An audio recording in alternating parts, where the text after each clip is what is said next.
In this dangerous world, what does it take to win? Across the savannah, deep in the forest, or under the sea, every victor has something in common: the right tools for the job. Whether it's vision, speed, sense of touch, or smell, exceptional equipment ups the odds. In the battle for survival, a soldier is only as good as her gear. And when it comes to state-of-the-art, these are the Special Forces.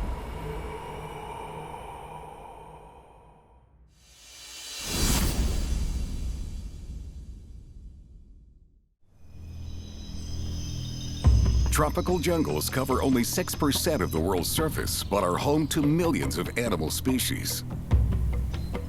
And for each one, every day is a battle for survival. Off the southeast coast of Africa, on the island of Madagascar, dwells an animal uniquely geared up for action.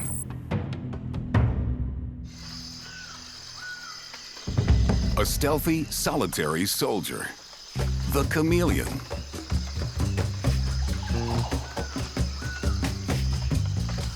Its special gear boasts one especially eye-catching feature: its eyes. Through them, the chameleon can view an almost 360-degree panorama, keeping him safe and aiding the hunt.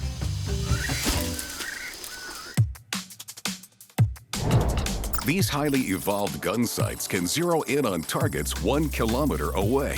They can rotate independently and focus precisely on a target 4 times faster than we can. This precision gear is positioned on opposite sides of his head, providing a view to the sides, behind, and toward the front. To protect his sensitive surveillance gear, the chameleon has evolved a thick, muscular eyelid. It surrounds each eye turret, leaving only the pupil exposed and sharpening its acuity. Because the eyes aren't blocked by deep eye sockets, each eye is free to rotate like a periscope, independently of each other.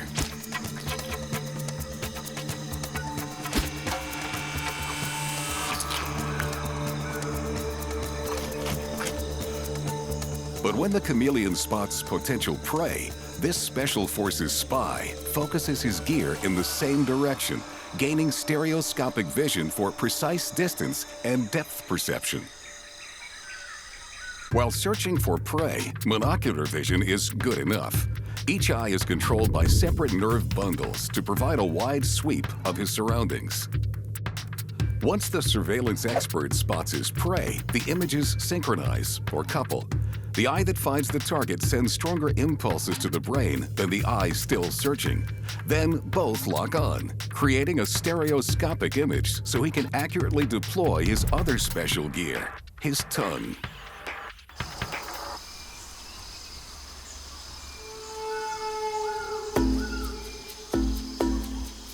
The anatomy of the chameleon's eye gives this lizard telephoto vision.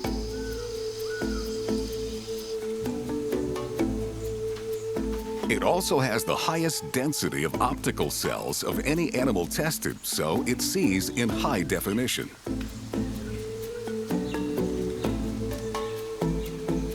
His precision optical gear is even more enhanced by the protective turret.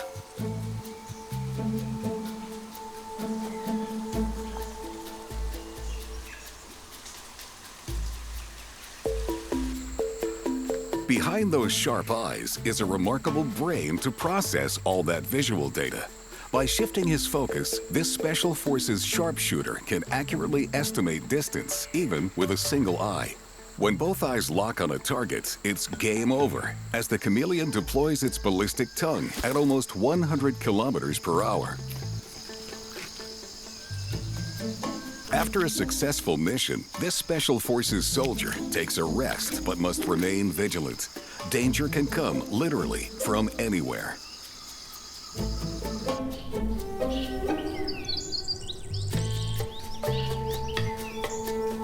Once his gear reveals an attacker, he knows now's the time to stay hidden. The only blind spot, measuring 18 degrees, resides directly above his head.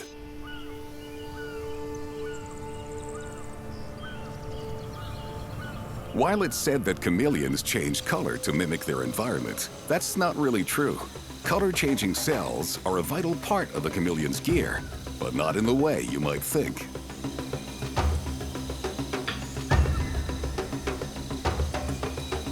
They sometimes use color to stand out like battle flags, as this female Labord's chameleon is doing.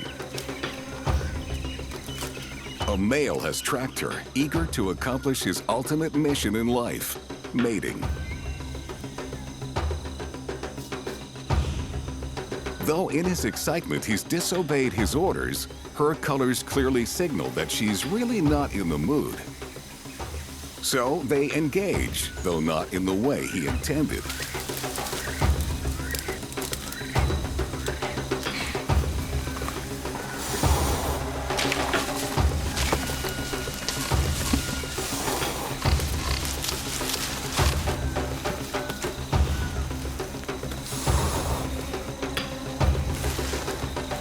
Losing this battle should teach him how to tell allies from enemies. Respect the uniform.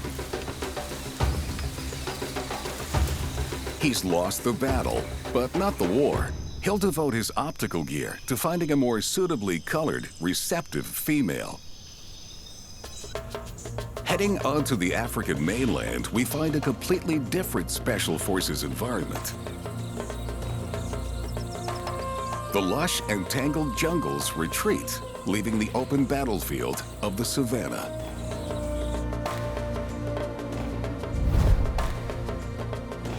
Here, on most of Africa's grasslands, lives a surveillance and ambush specialist, the most effective feline hunter.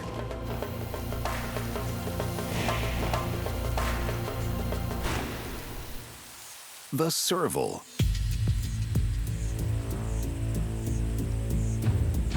Weighing only about 16 kilos, one might think the serval is not so formidable.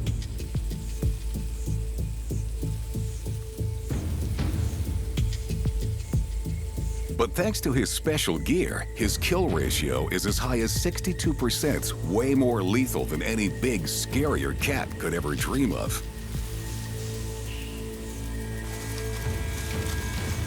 He stays hidden in the tall grass, safe from competition, while searching for rodents and small animals. And this warrior can get just as ferocious as his bigger cousins.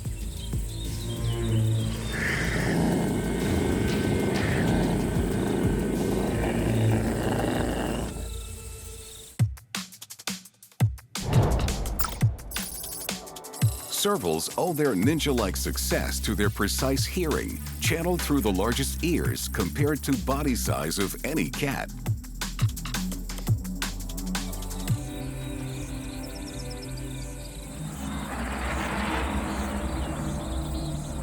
This rotating radar gear amplifies sounds. The bigger the ears, the more sound they can channel into the middle and inner ear, increasing the serval's ability to pinpoint prey, which is mostly mice.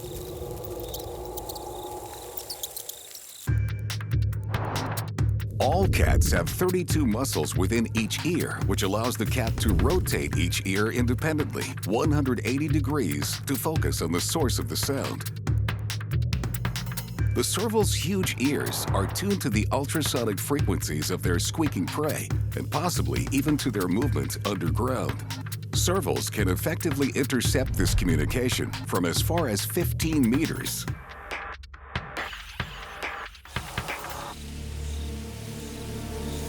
Once his gear picks up the signal, the Special Forces feline locks on, patiently focusing on the precise location of his prey without tipping it off.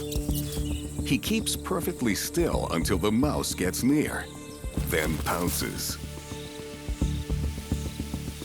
Skilled in hand-to-hand combat, the cat stuns his prey with a blow from his forepaws. Then the soldier finishes the job with a bite to the neck. Mission accomplished. The serval takes cover to avoid bigger competitors.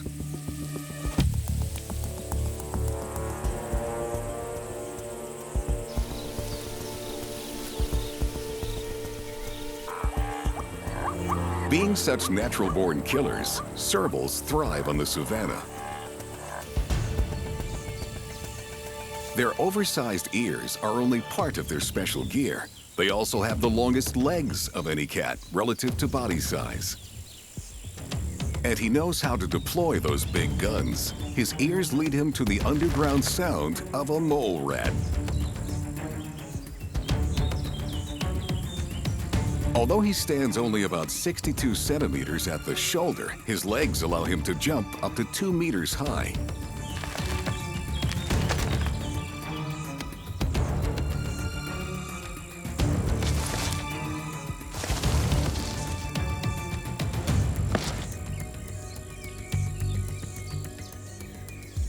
This one didn't challenge himself today. A mole rat is an easy target.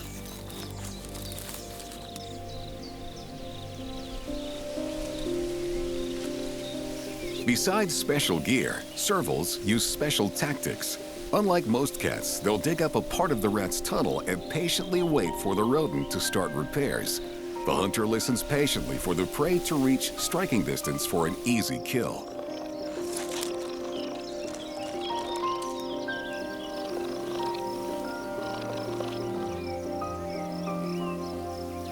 From the tips of his large ears to the ends of his long legs, the serval is geared up to be a special forces sniper.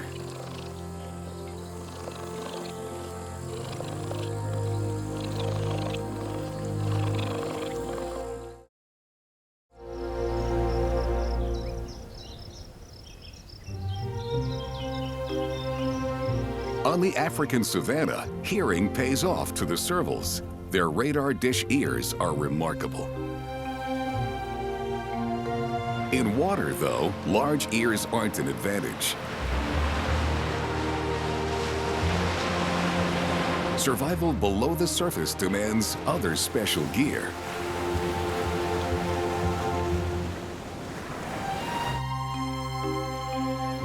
Near the coast of Australia, in the Shark Bay, lives our next member of the Special Forces, one whose entire body is a sort of radar antenna.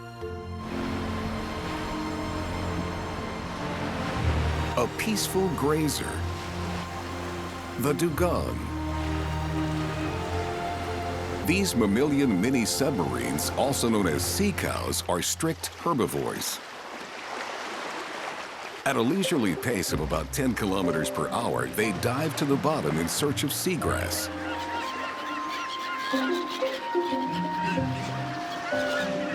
Special forces have elite tastes, and they graze only certain meadows. Some will dive as deep as 37 meters for their favorite grasses. Their hearing is not as keen as the servals, and their eyesight is far worse. But they have developed other sensory gear to perceive their surroundings. Touch. These submariners feel their surroundings. On their mouth, long, sensitive whiskers, or vibrissae, help them find food.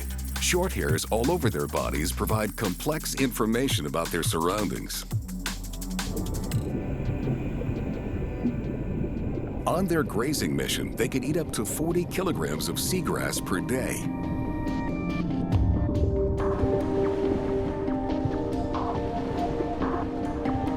As they feel around for their food, they get a sense of how much is available. They devour grasses, roots and all. If the grass is scarce, they'll eat algae.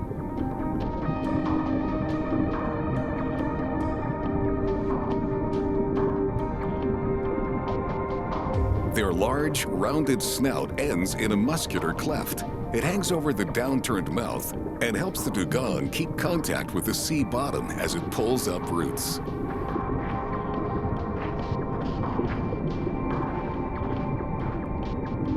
Six types of sensory bristles cover their lips and help them locate food.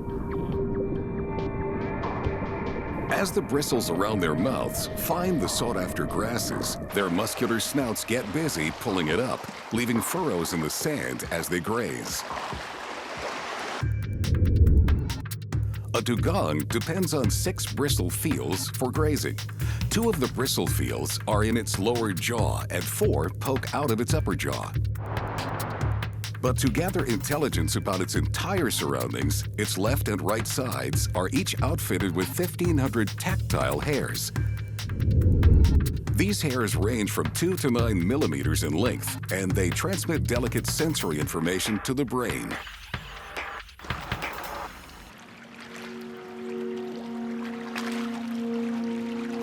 This tactile minefield conveys information about other animals near them, friend or foe.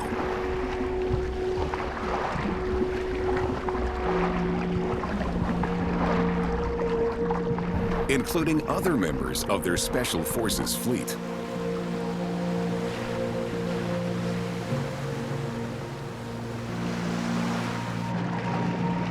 That's essential for this little one who has to keep close to his mother for protection. It also helps him avoid obstacles and senses water currents.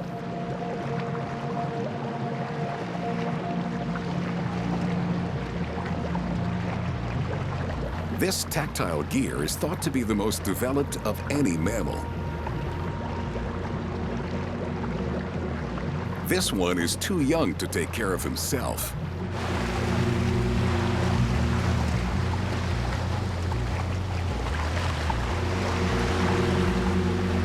So he uses his sense of touch to feel the currents and stay close to his mother.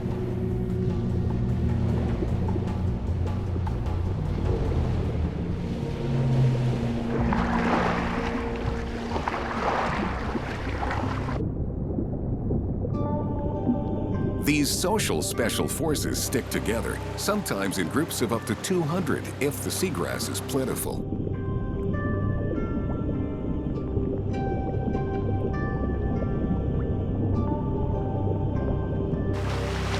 If not, they'll migrate far in search of greener pastures, using their sensitive bristle gear to get a sense of where they are.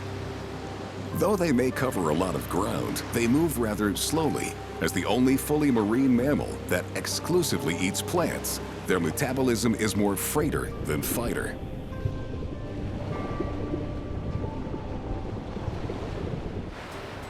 Peaceful dugongs don't deploy their special forces into the deepest regions of the open sea. They leave that mission to some of the ocean's biggest battle-ready frigates. Far from the coast, these leviathans tend to keep fleet formations of up to 20 vessels. They are geared up to perform maneuvers in all waters except the polar seas. This pod patrols the Atlantic between Africa and South America.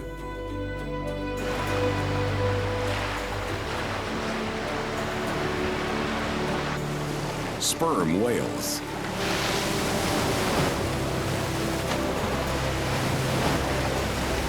Ten of these giants in a row would match the size of an Ohio-class submarine, and in their own way, they could be just as powerful. They are the largest toothed predators on our planet and have the largest brain of any animal, 5 times heavier than ours, and their heads are filled with other amazing gear.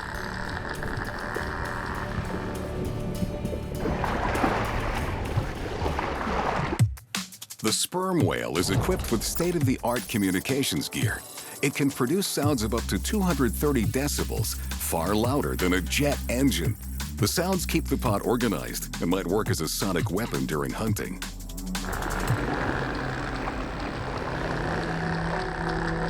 They owe their formidable vocal and hearing abilities to organs filled with a mixture of liquid fats and waxes called spermaceti.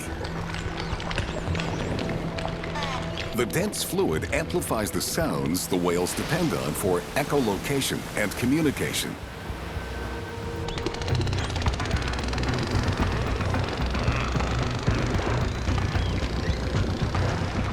Communication starts with a series of clicks generated through special gear, a pair of phonic lips.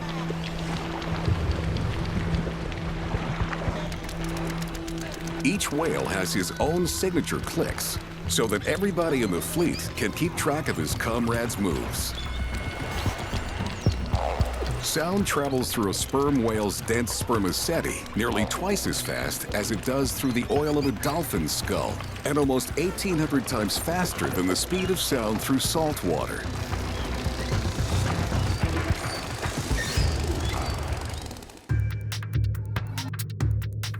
The sperm whale's fluid-filled spermaceti organ acts like a megaphone, enhancing the power of sound waves.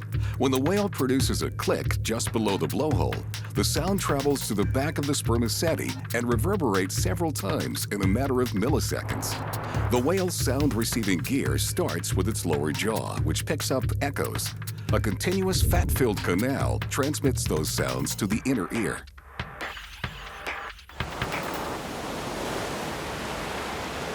These Special Forces sperm whales might even use sound for hunting.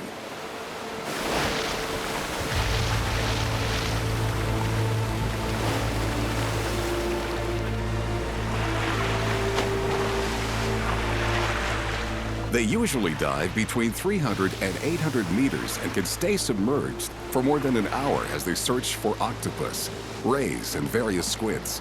But to catch the elusive giant squid, they might dive as deep as 2 kilometers.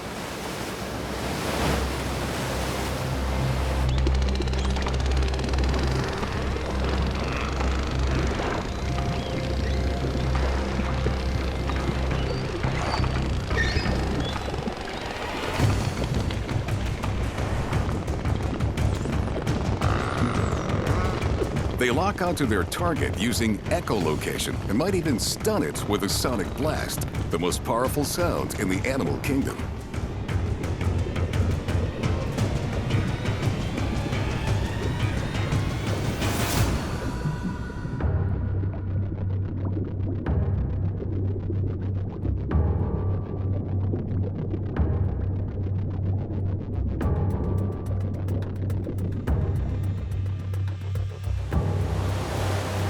But this system has risks. The sperm whale's echolocation gear can backfire when they get near a coast.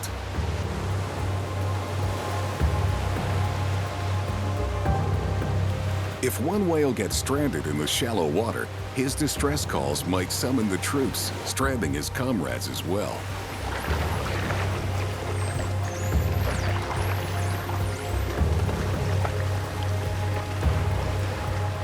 In some places, between 50 and 70 sperm whales have been stranded at the same time, victims of their close bonds and their sensitive gear.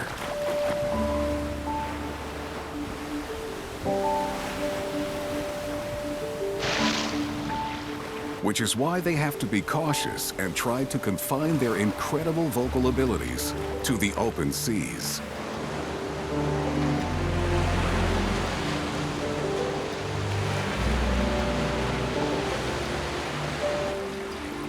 Pods of sperm whales use their sonic gear to troll the ocean deep. In the deep woods of the Northern Hemisphere lurk solitary special forces well equipped for their survival mission.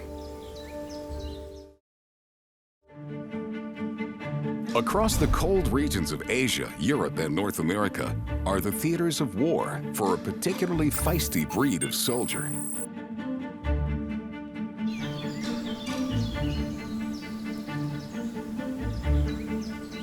Wolverine.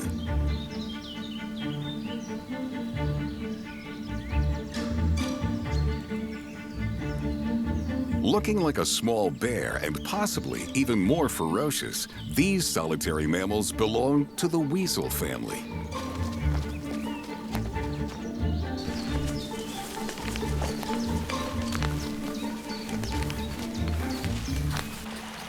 Only about knee-high to a man, wolverines can take down adult deer, though mostly they fulfill their mission as scavengers, especially in winter and early spring.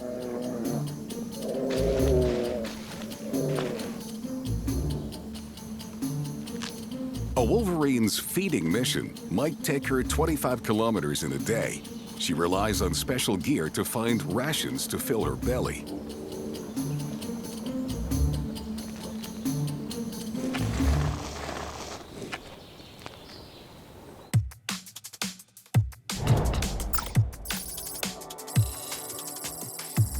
Wolverines can smell prey 6 meters under the snow. They will excavate burrows and kill hibernating animals.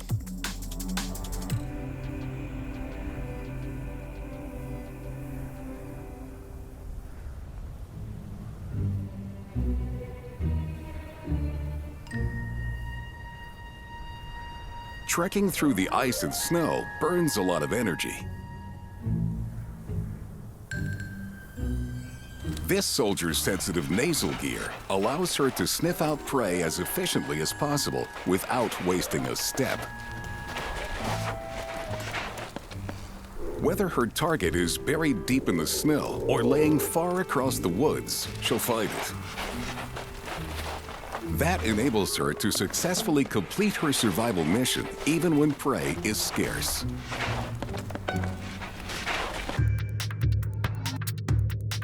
A wolverine can detect smells from farther than 3 kilometers away, thanks to the honeycomb-shaped structure in its nasal cavity. The organ picks up scent molecules in the air, and its shape maximizes its surface area.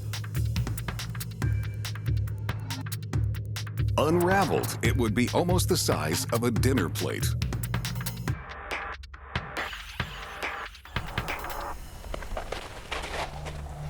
This tracker has found a deer carcass. She'll gorge herself now, and then apply her Special Forces survival training tactics, which rely on her keen sense of smell. She'll bury the remains of the carcass for later, using the snow and ice as a natural refrigerator.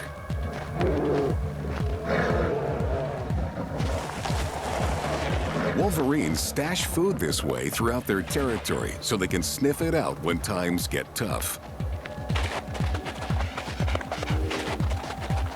Storage on ice reduces the chances of other animals finding their cache. Their strong jaws and teeth have no trouble gnawing through frozen flesh and bone.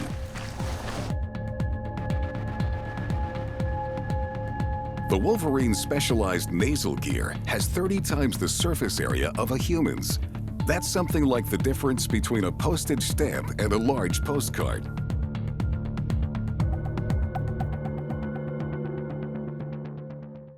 Their sensitive olfactory gear enables these special forces to harness nature's destructive power to their advantage.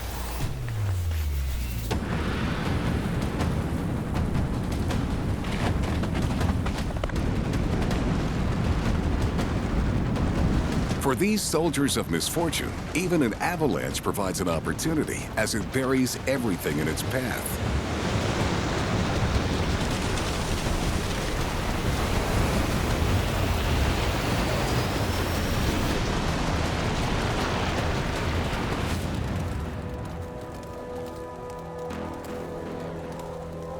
Afterward, this Wolverine is one of the first responders, hungrily sniffing out and digging up a reindeer carcass before anyone else gets it.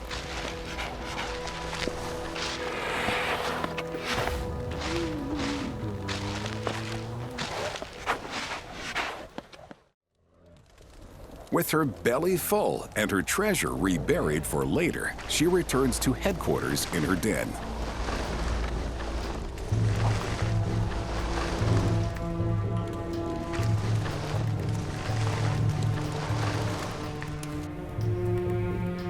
The Wolverine's special gear makes her the master of her frozen world.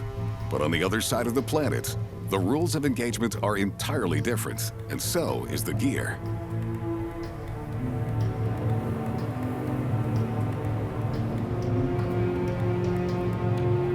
Instead of a desolate, snowy landscape, we have a warm, tropical sea brimming with life and battles for survival. Australia's Great Barrier Reef is home to over 300 species of mollusks, and one group stands out for its unique anatomy and enhanced sensory gear.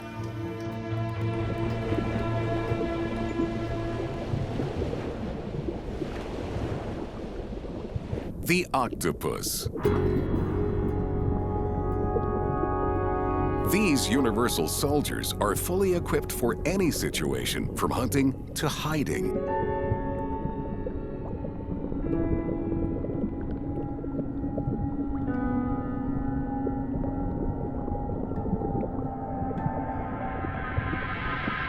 These shape-shifting special forces wage guerrilla warfare on shrimp, crabs, and even lobsters.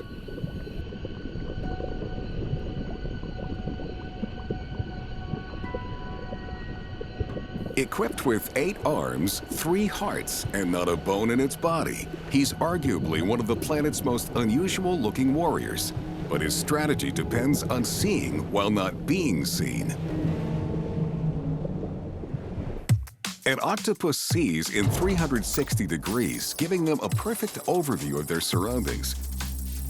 What they cannot see, they can sense by touch and even taste through the entire surface of their bodies. Despite their military-grade camouflage skills, most octopus are colorblind. Their optical gear is calibrated to read polarized light, which helps them hunt shimmering fish. The anatomy of octopus eyes is very similar to human eyes, as opposed to eyes of fish. But unlike ours, the eye of an octopus has no blind spot.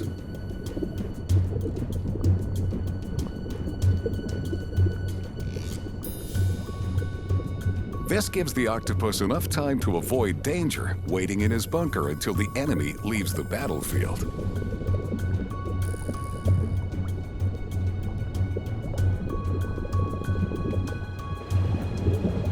This shark has no luck today.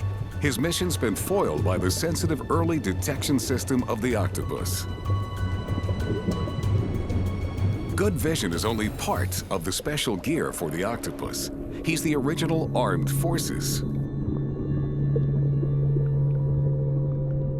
Those 8 flexible arms are outfitted with hundreds of suckers that help him move and grab things. More than suction cups, the discs can even cling tightly to rough surfaces.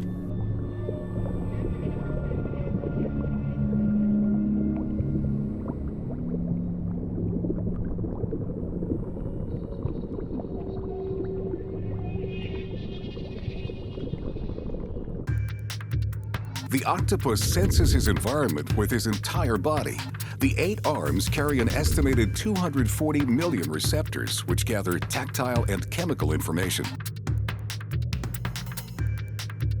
Each 3-millimeter sucker is lined with tens of thousands of mechanical and chemical receptors in a single layer of cells. They can even taste things with their suckers. Being fully armed with sensory cells means that the octopus doesn't even have to see its prey. This red octopus simply reaches into a crevice in search of an easy meal. The Special Forces chemoreceptor gear helps the octopus navigate through her environment. She can detect slight changes in the water to find her bearings and detect prey.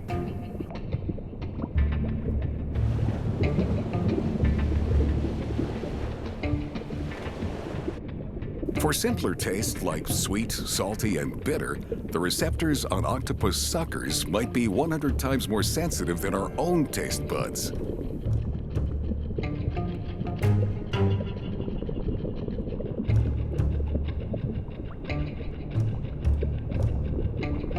This blue-ringed octopus locked onto her target. Guided by chemoreceptors, she has the enemy within striking range.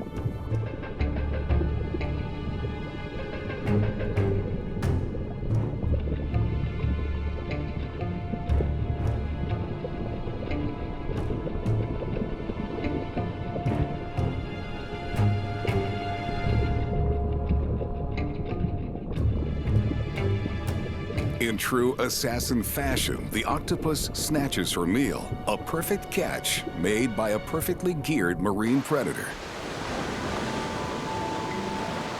The specialized gear of the octopus makes her a strange and powerful force in her exotic world.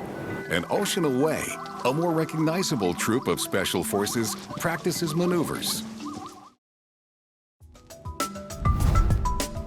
In Africa, groups of amazing primates live and hunt and prosper thanks to a truly gripping piece of gear. Meet the Savannah's Special Forces, baboons. These tight-knit troops of up to 120 members keep in touch on many fronts. Even the youngest recruits instinctively master the special gear that sets primates apart, hands that grip. Not only do baboons have agile fingers, but also a fine sense of touch. They can perform delicate field operations almost as well as we can.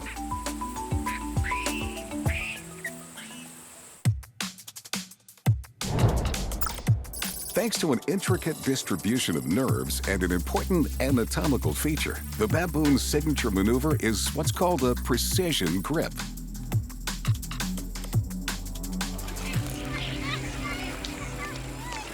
They engage the precision grip by pressing the thumb against the other fingers.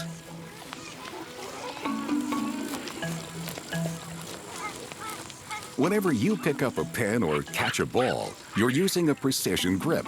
Baboon troops in the field rely on their precision grip for other duties. Baboons operate in a potential battlefield. Most of their neighbors are armed with sharp claws, so these little ones, the smallest of the baboon special forces, stay under their mother's guard.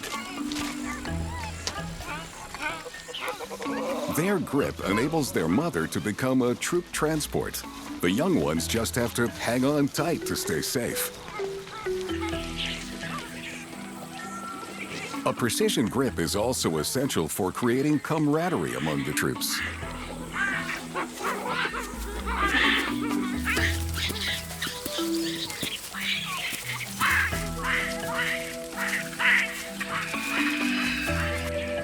In the form of social grooming, by carefully removing ticks and other parasites from each other, the baboons increase social bonds and reduce stress. Removing a tick only a few milliliters across demands more than just a good grip. It also requires a refined sense of touch. Besides their opposable thumbs, baboons have 4 main nerve groups in different layers of skin. Pacinian corpuscles respond to pressure and vibrations. Meissner's corpuscles detect low-frequency vibrations. Ruffini's endings are sensitive to stretch, and Merkel's discs respond to gentle touch and perceived shapes. Through this special gear, baboons can better experience and manipulate their world.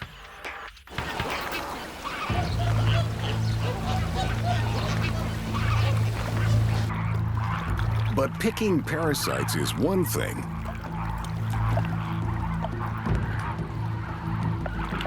Grabbing a bite to eat is another. Time to infiltrate a fleet of flamingos.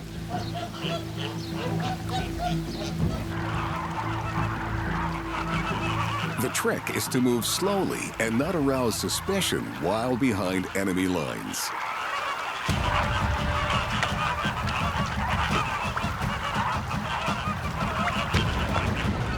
When he finds a target in range, he strikes.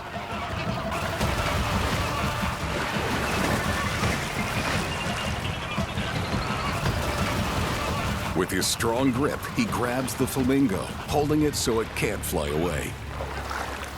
A bite to the neck finishes the job.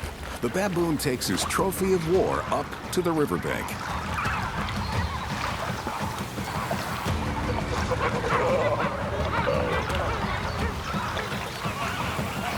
Only baboons and other higher primate special forces have the manual gear to take down prey with their bare hands, and that includes humans.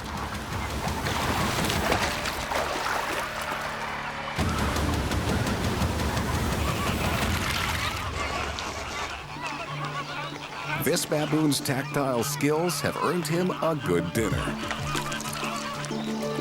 He might not be able to use a knife and fork, but his dexterity allows him to pull off the best pieces of flamingo meat.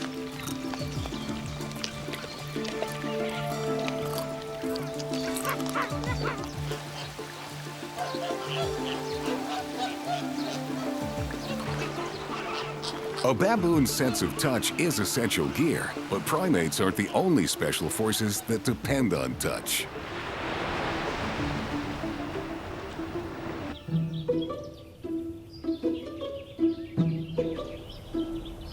We head now to Australia, where jungle warfare plays out every day.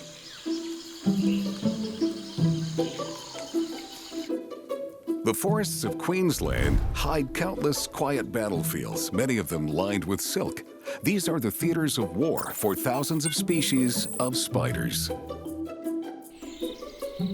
Spider silk might be the most specialized special gear in the animal world.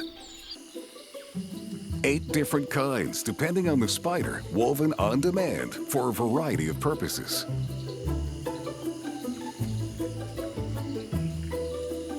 It's a home-building material. A line for rappelling to safety.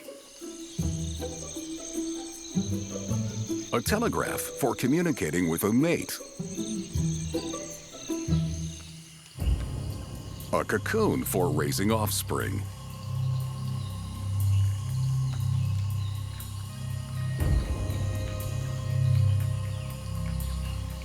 All spiders spin silk, but not all build webs. Web-dwelling spiders don't see well. These special forces gather intel by reading the vibrations on their webs. Different frequencies distinguish between friend and food.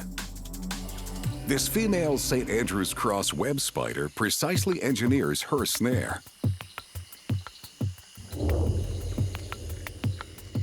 She employs a strategy that has served her kind well for millions of years.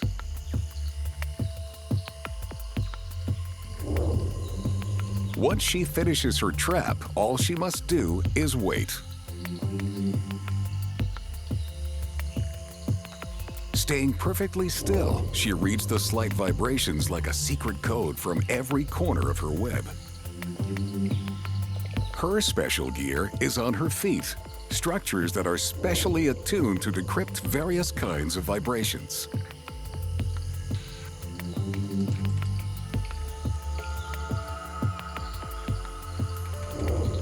There it is. The web transmits a signal. A smaller spider has wandered into her trap. He's unaware that he's tripped a landmine. A spider's feet are special gear. They never get stuck on their own web. She can move swiftly across the sticky strands and attack in a split second. After the cross spider immobilizes her prey with a bite, she wraps it with another type of silk to hold him until it's time to eat.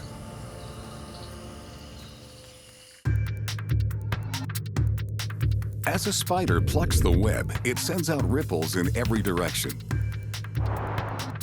3 different kinds of sensors on its legs read the vibrations, so the spider can check the web's integrity. She can tell if the web is damaged or if she might have a visitor. If it's a visitor, she can tell if it's potential prey or a potential suitor. This funnel web spider doesn't build a web like the cross spider. He lines his den with individual strands that alert him to intruders at the entrance of his den. He's picked up the vibration of prey. A cricket.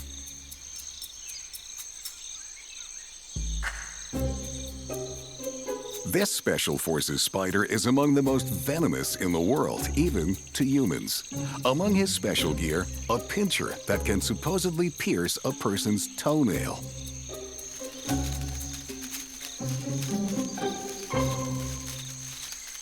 That was a fine catch. Now, this male spider is on a different mission.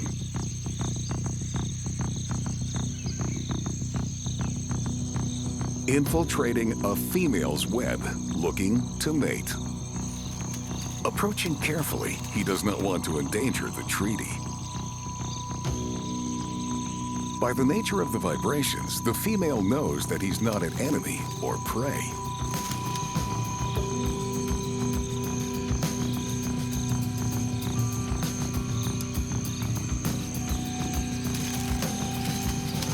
But apparently, she's not in the mood.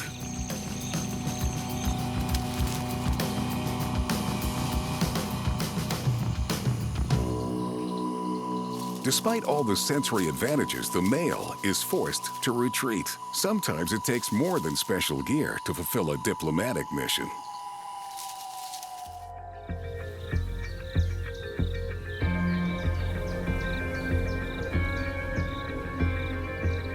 In this world, the competition never quits. Having the right gear provides more than a fighting chance for success. For optical gear, the chameleon is the champ. With his super keen vision and independently moving eyes, nothing gets past him. As long as he's patient, his battle plan can't fail. The serval isn't much different. Instead of gun turret eyes, she relies on her rotating radar dish ears, picking up sounds that others might miss. And she also gets rewarded for her patience.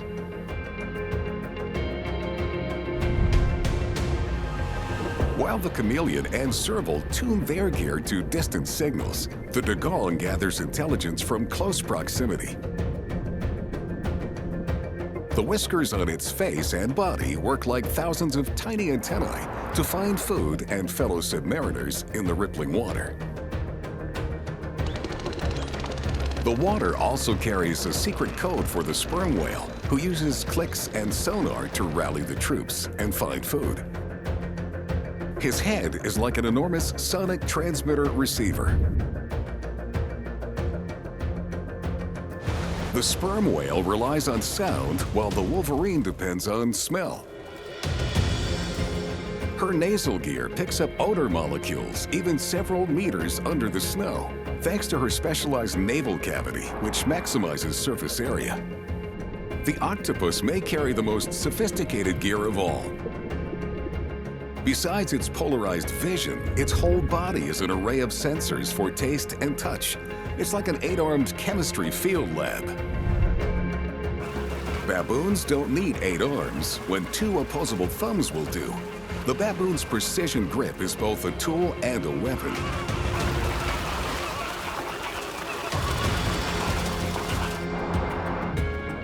And this gear is enhanced by sensitive nerves for ultimate control.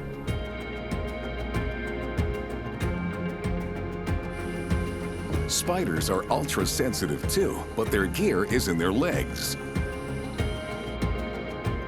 In their silken webs, they're attuned to the slightest vibration of friends and foes.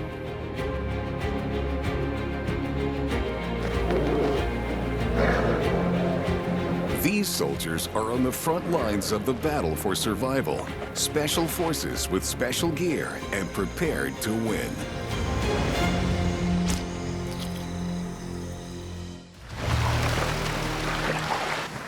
Within this natural world lie countless hidden worlds. Worlds experienced through sensations, vibrations, and colors that not everyone can detect. Every animal perceives the world in its own way, and survival depends on reading the signs or relaying the signals. In every environment, nature has provided specialists, and among them are the Special Forces.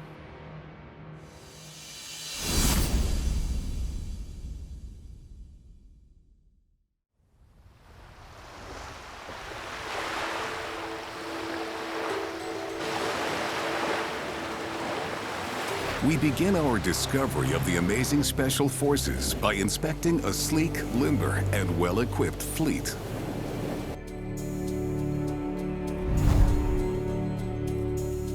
They patrol the waters off the Australian coast.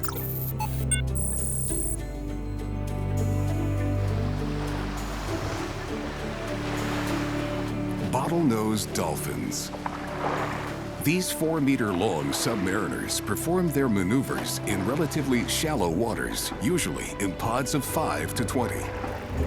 Sometimes these mini fleets embark on hunting operations in river estuaries, but in these murky waters, it's difficult to see and get oriented.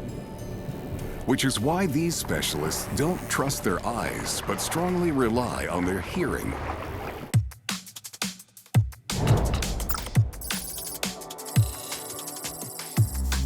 Dolphins are known for their sophisticated communication techniques. When hunting, they use their vocal and hearing skills to perform echolocation.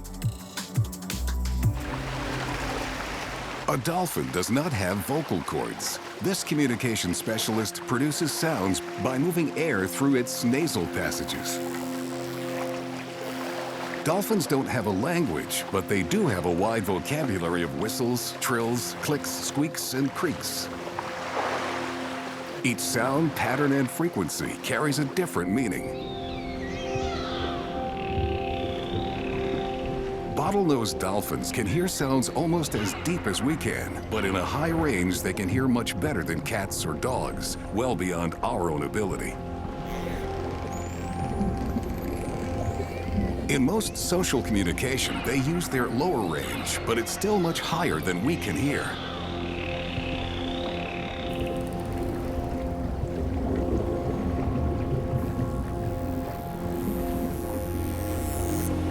Each dolphin identifies itself with a signature whistle that lasts less than 1 second. That whistle is within our hearing range.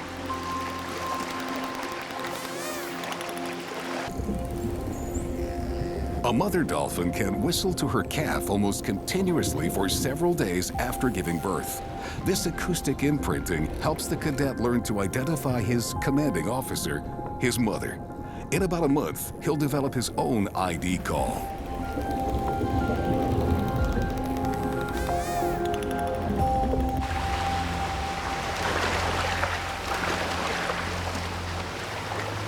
Having learned the pod's call signs, the cadet joins some of his crew members on a hunting expedition in the deeper sea.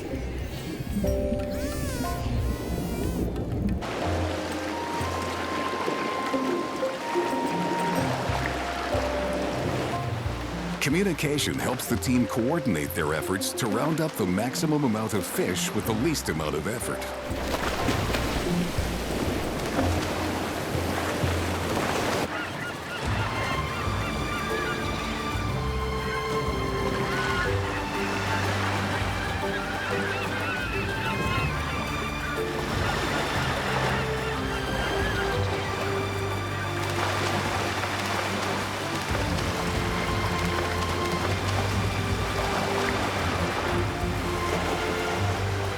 But first, they must locate the best fishing spots. That's where echolocation comes in. The dolphins emit an ultrasonic ping underwater, which travels about 4.5 times faster than it travels through air. Like sonar, the sound bounces off the prey and echoes back to the dolphin. Echolocation can pinpoint a fish the size of a pack of gum from about 200 meters away. Like most echolocation specialists, dolphins pick up the sound in their lower jawbone. In Florida, bottlenose dolphins may increase their hunting success by venturing into river estuaries where the salt and freshwater mix.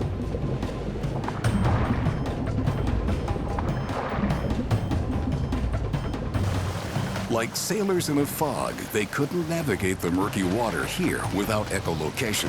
Communication and teamwork win the day.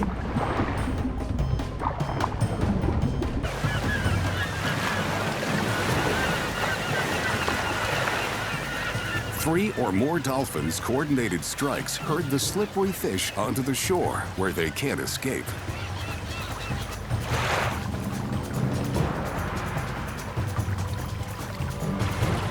Once they've captured the enemy in the mud, the special forces storm the beach, eat the fish, and get back to the water.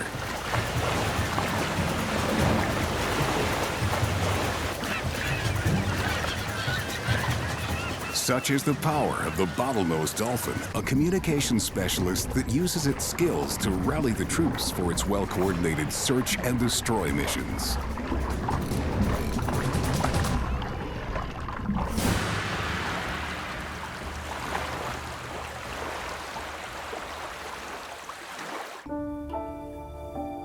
From the formidable team players in the seas, we go to another social and highly coordinated specialist. But this one has mastered the sky.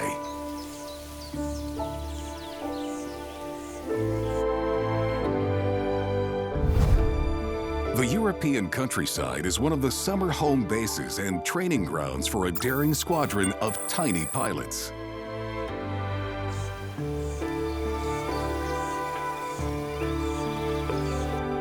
Patrolling the skies and returning to the airfield is a barn swallow.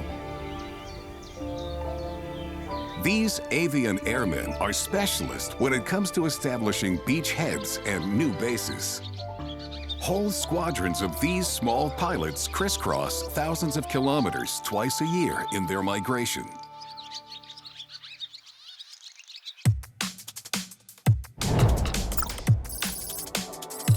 To navigate on their 11,000-kilometer mission across the equator and back again, they rely on the Earth's magnetic field.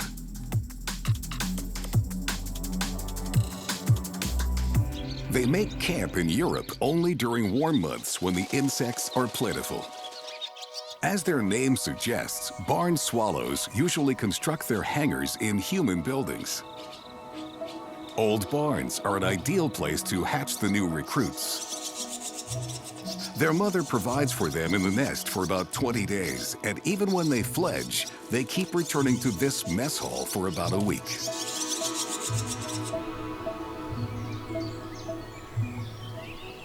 Barn swallows return to the same nest area, sometimes for generations. Like a homing beacon, the magnetic fingerprint of their base is imprinted on them, so they know precisely where to go.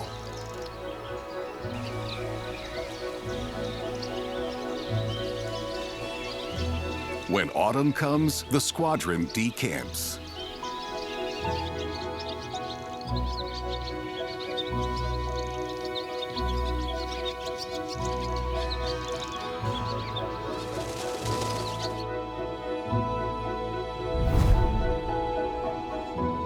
These European swallows usually migrate to southern Africa.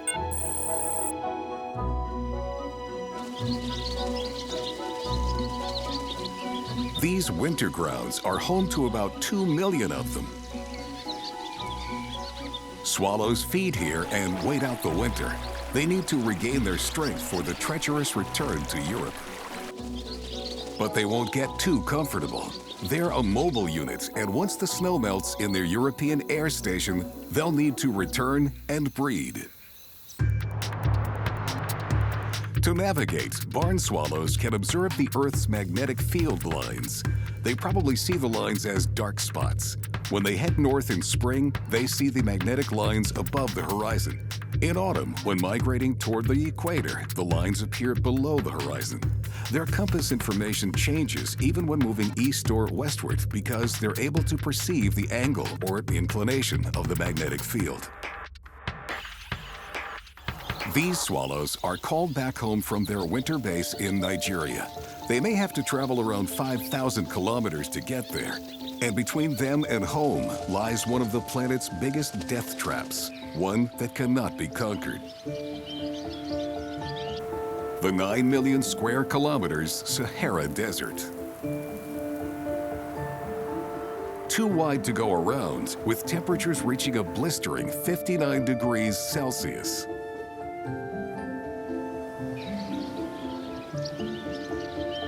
These swallows have traveled 2,500 kilometers since they started their journey. They need to refuel to continue. Thanks to their built-in compass, they know just where to go.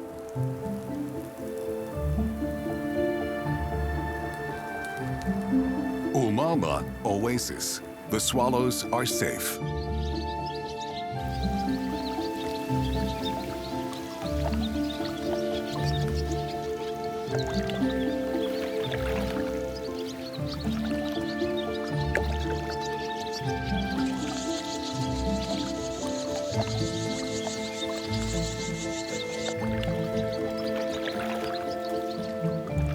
Now, the squadron will be able to continue using their specialist navigation system to safely return to their summer base.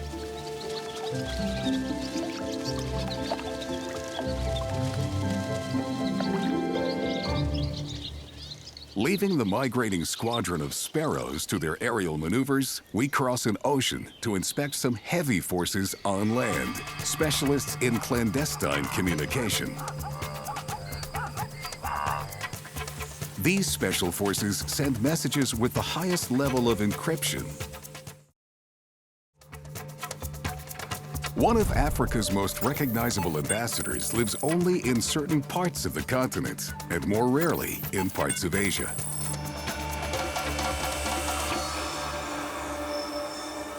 Built like tanks, but conducting their peaceful mission on the grasses here, are the rhinos. These white rhinos form a unit of up to a dozen soldiers. Like all command posts, communication is the key to keeping order. Letting the troops know who is the captain. Training the new cadets.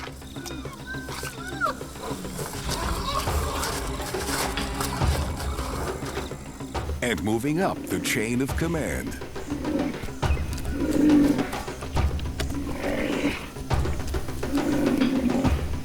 All 6 species of rhino encode their messages to utilize their great sense of smell and hearing.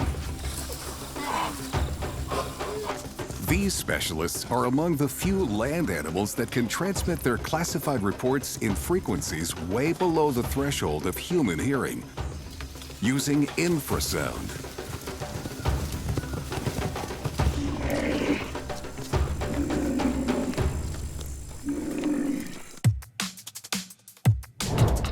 The benefit of infrasound is that the lower frequency sounds travel farther than higher frequency sounds. The infrasound waves aren't as easily disrupted by hills and trees.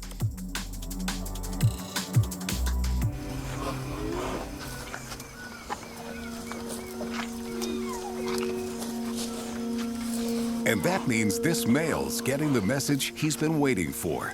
The usually solitary adults fraternize only when they're on a diplomatic mission to mate. Females leave behind their usual scent to mark their presence. When it's time to reproduce, they use infrasound signaling to advertise their readiness.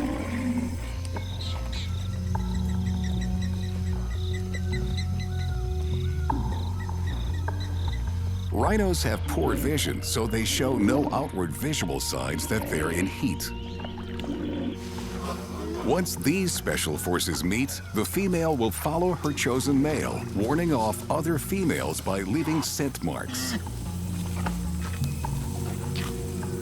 Then, the pair follow the usual protocol to conduct their liaison.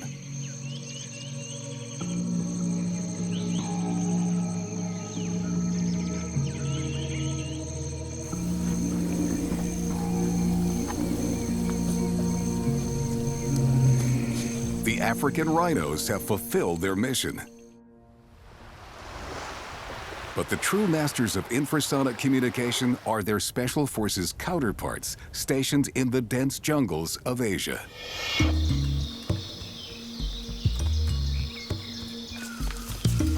There are fewer than 100 Sumatran rhinos, Disomotris sumatrensis, left in the world.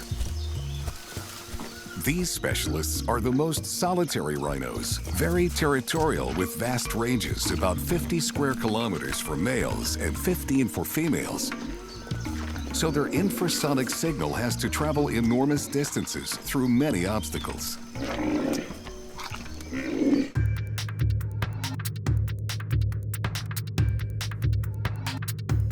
Sumatran rhinos can produce 90 decibel whistles, about as loud as a nearby train whistle.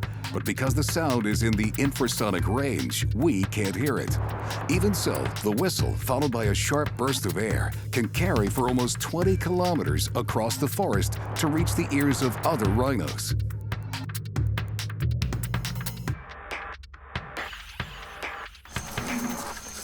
These two have found each other. The specialized infrasonic signaling has worked.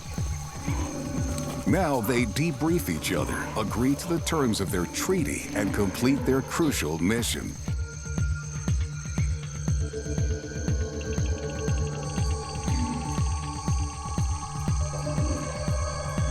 About a year later, the strategic alliance of these soldiers pays off. In the night, the mother gives birth to her calf. It's a momentous occasion. Sumatran rhinos have a single baby only every 2 to 5 years. Despite their great sensory equipment for romantic reconnaissance, Sumatran rhinos are dying out for lack of reproduction. The new recruit will stay in boot camp with her mother for more than 2 years, and it will take even longer before she joins the Special Forces, using her infrasonic abilities to become a parent herself. Sumatran rhinos are peaceful herbivores, specialists in long-range communication to locate each other over great distances. Our next specialists are more interested in finding prey, and their method is both very sophisticated and extremely ancient. In the waters near the African coast, along the sandy bottom, lives a Special Forces tracker skilled in locking onto his target.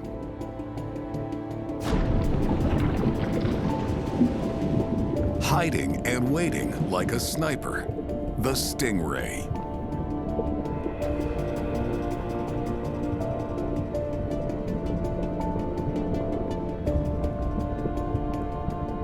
With eyes on the top of her head and no way to see below, how does she hunt?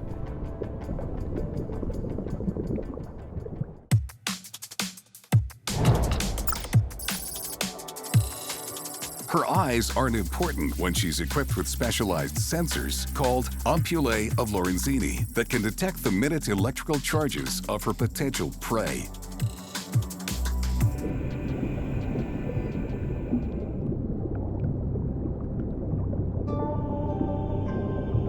She shares this skill with her relative, the shark.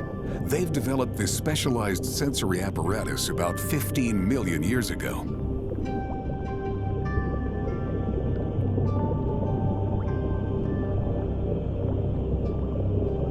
And this one is about to begin her feeding mission.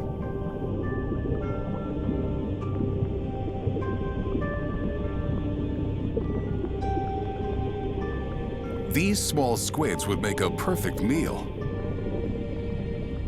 But the ray is into something else, something easier to catch. Their eggs.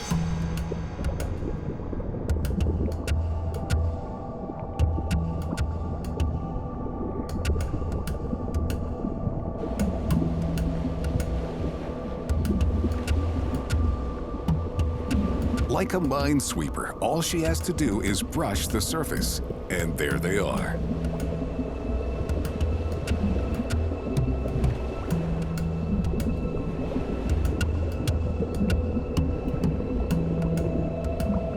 She zeroes in on the tiny electrical impulses they, like all living things, emit.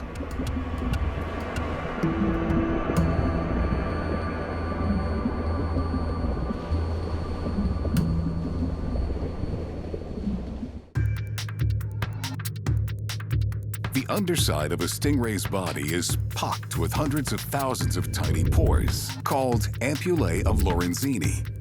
They connect to a long jelly-filled canal which contains a bundle of sensory cells. The ampullae allow rays to detect weak electrical fields emitted by muscle movements of their prey, even if they're hidden. The ampullae can also detect motion.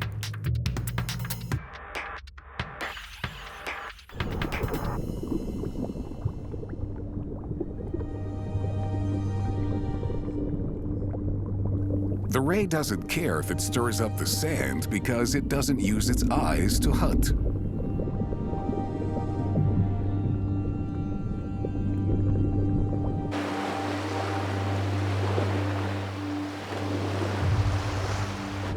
In the waters off Australia, a stingray has perfectly timed his raid on a busy outpost.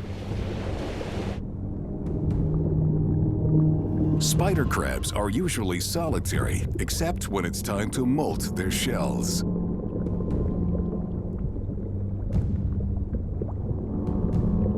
Vulnerable, they gather in huge numbers, which makes them an easy target.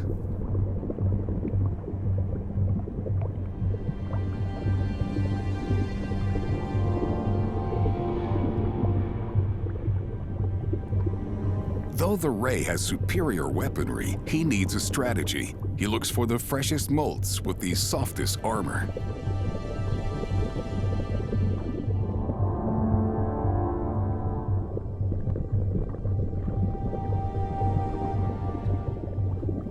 For this specialist, guided by electricity, that's no problem.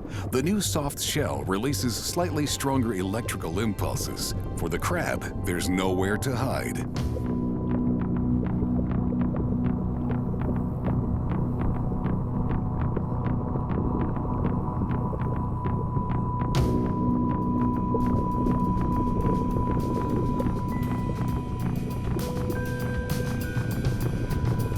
The ray sweeps the bottom until its receptors lock on for his search and destroy mission.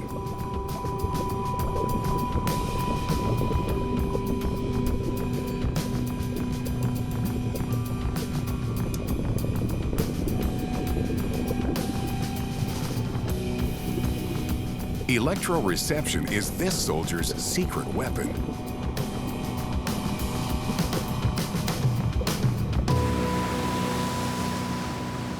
Electroreception works great for Marines like the Stingray, where the water is conductive. But special forces living in one of the driest climates on Earth need to develop different survival tactics.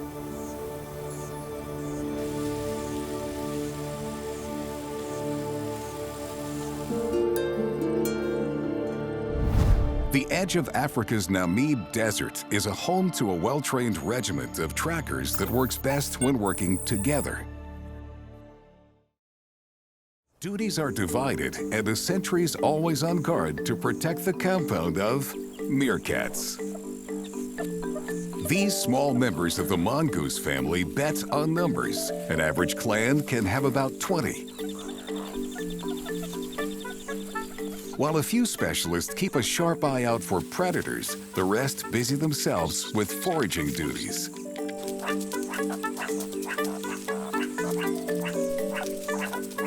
Like an air raid siren, a sharp shrill can warn all personnel to take cover and disappear within their complex burrow system.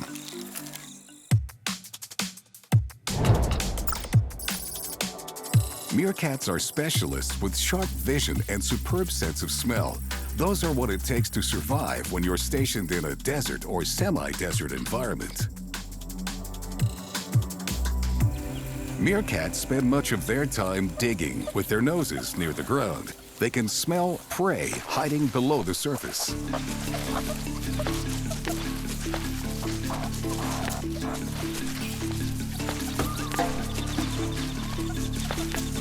Their sensitive olfactory equipment can even discern between favorites, familiar foods, and ones they're not familiar with.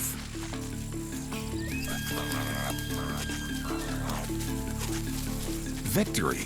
This soldier has flushed out a scorpion. The meerkat is immune to its venom, so he can eat it without a second thought.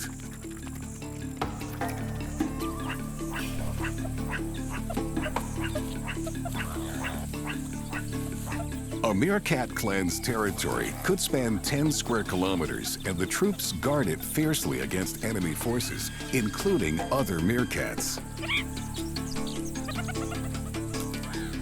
An invasion team approaches. The meerkats rely on their sense of smell to tell allies from enemies.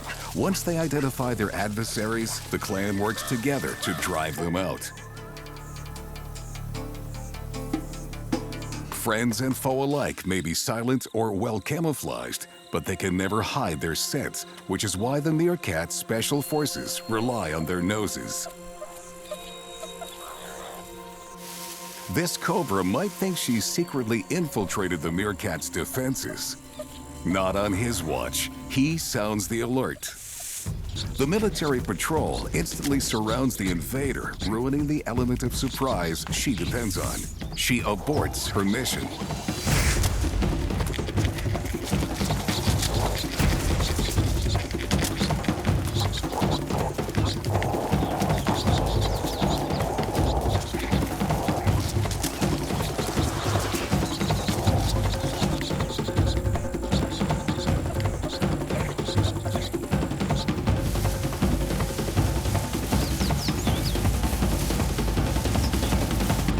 But one of the colony's biggest threats comes without a scent and without a sound.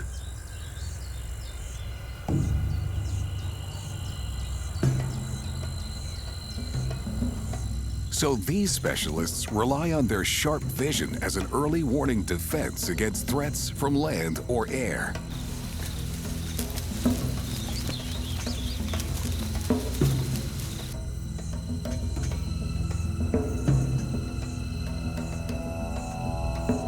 The dark patches around their eyes serve as natural sunglasses, essential in this sunlit environment.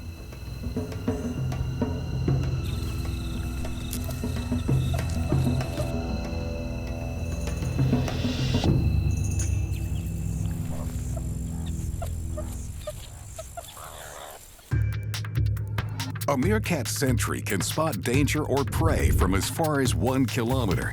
Like actual cats, meerkats have forward-facing eyes for depth perception. Horizontal pupils also improve their depth perception and their horizontal field of view. Their large eyes and eye sockets take up more than 20% of their skull length. This specialized vision gives the foraging troops enough time to retreat in case of attack.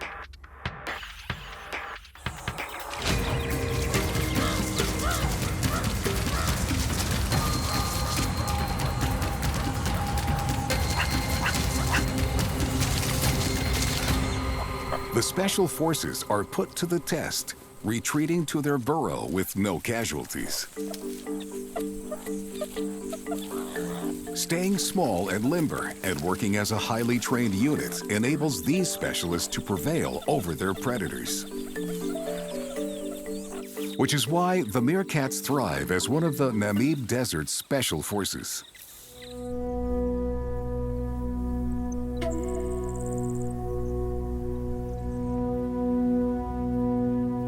On the other side of the world, in colder terrain, another unit of mighty specialists also demands a high level of coordination and leadership to succeed.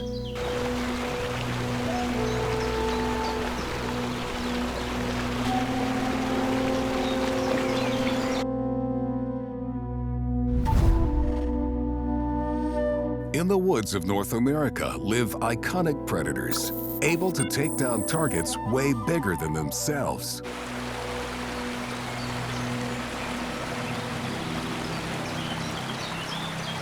Gray wolves. These survival specialists live in packs.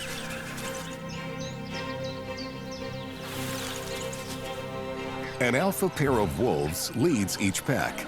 They demand strict social order, which they enforce through constant communication.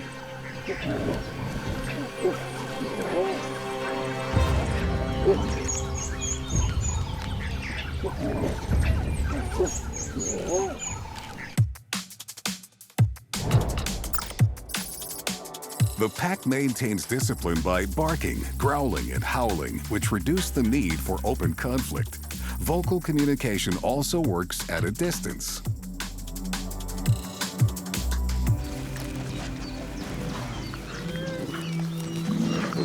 So wolves are specialists at making sounds and listening.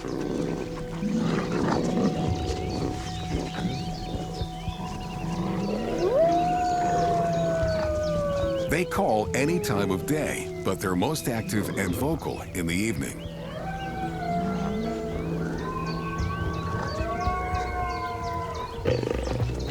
When the wind is still, a wolf can heed a call through the forest from 10 kilometers away or 16 kilometers in the open.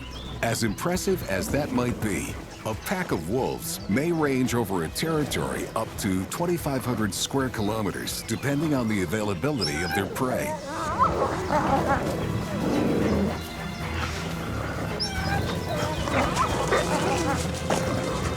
And what hearing and body language can't do, scent can.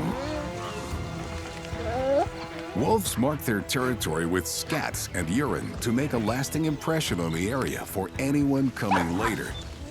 The scent lingers long after the howling fades. They can discern allies from enemies by the scent of the urine. This battle diary lets them know if the other wolves pass through this territory. if they were male or female, and how recently they visited. A wolf marks its territory with his scent print around every 100 meters. Specialized glands around the anus and near the base of its tail produce his signature scent. A wolf's specialized sense of smell is 100,000 times more sensitive than ours. They exhale through side slits in their nostrils, so the incoming scent doesn't get diluted. Their olfactory bulb, which recognizes smells, is 3 times larger than in humans.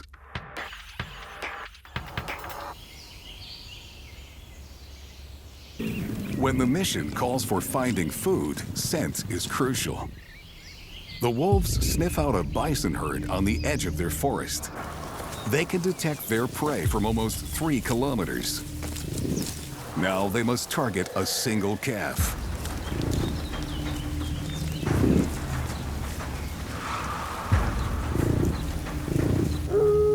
The chase begins. Working together, the wolves herd the buffaloes. They come from all sides, trying to separate the little one from the rest.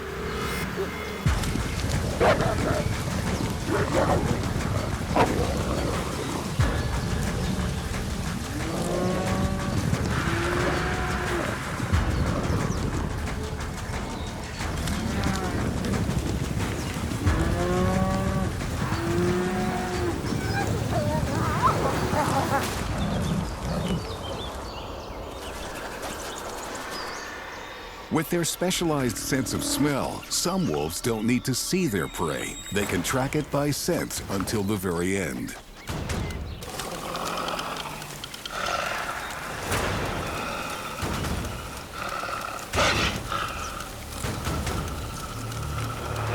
Such is the power of a wolf pack's incredible sensory talents and their tactical methods of communication that brings them success on the battlefield. Wolves succeed because of their pack mentality. The group is always stronger than the individual.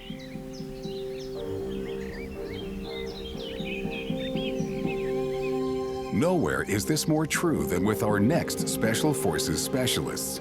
Their dedication to a common goal is among the strongest in the animal kingdom. From the moment they're born, these soldiers are enlisted, assigned a rank, and begin their service. The world's airspace is the domain of all kinds of insects. This particular Air Force patrols all but the coldest regions of the globe. Carefully attending to the local flora. Honeybees.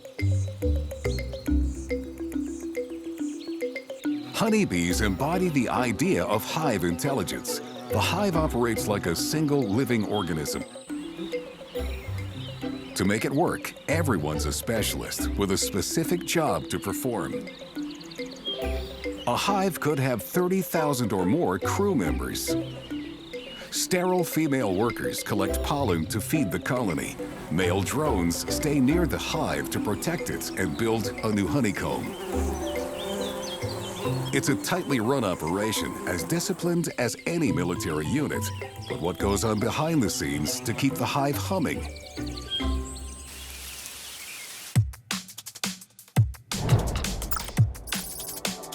These tiny pilots rely on 2 systems to perform their duties: pheromones that they pick up with their antennae and polarized light from the sun.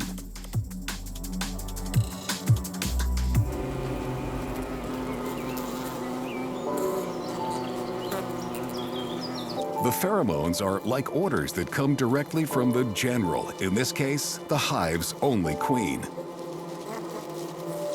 She alone lays the eggs, up to 2,000 a day.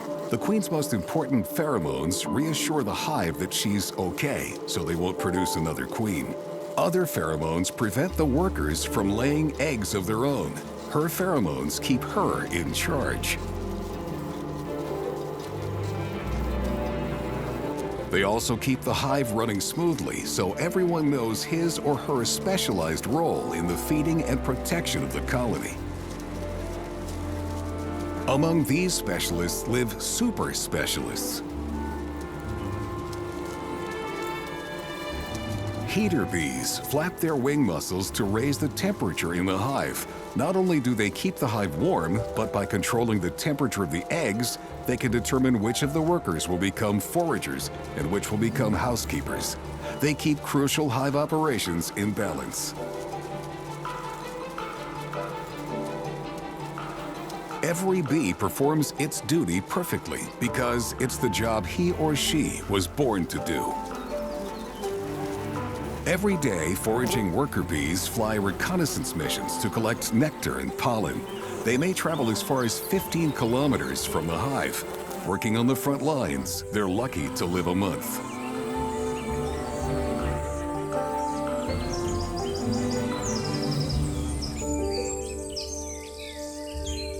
On average, these workers will visit up to 500 million flowers in a season.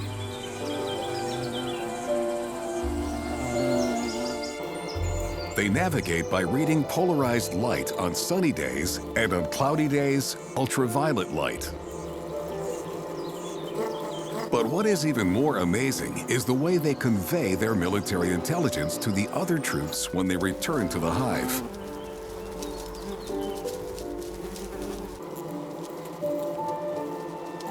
They reveal the coordinates of the pollen source by doing a waggle dance.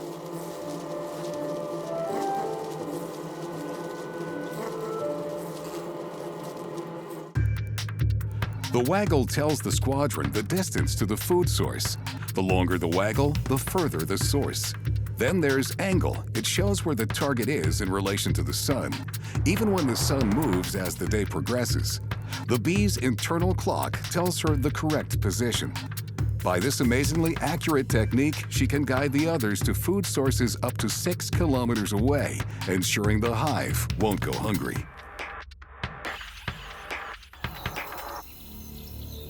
Moving on to Africa, where the most ferocious of bees live, a hive is under siege.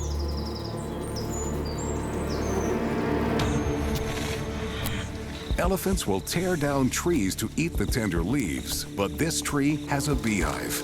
The entire colony could be wiped out. The soldiers go to DEFCON 2. Pheromones spread the alert. Everyone reports to battle stations. Every time they sting the elephant, they leave traces of pheromone that attracts more bees to the spot. That's a lot of painful stings, especially to the soft skin.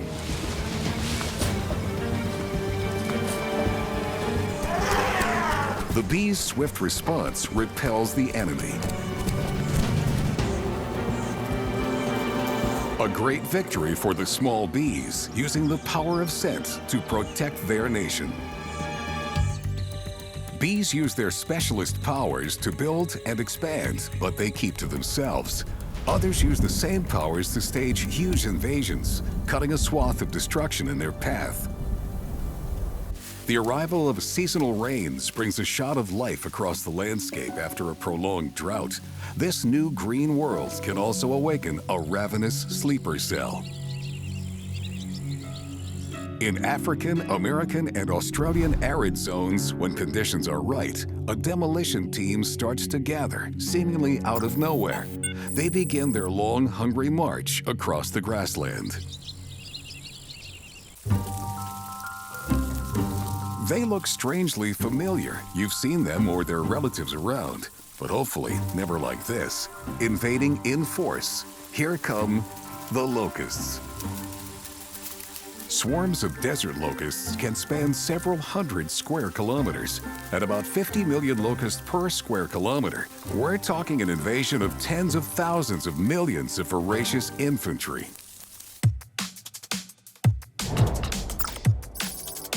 They navigate to the next battlefield by detecting polarized light. As they grow into adults, they molt, and each time they do, their sensory equipment and appetites improve.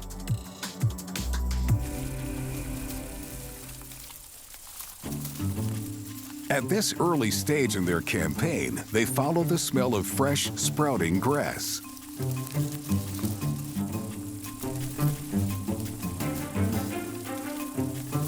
It's been said that an army marches on its stomach. That's true for locusts. 5 weeks of constant eating mobilizes the infantry.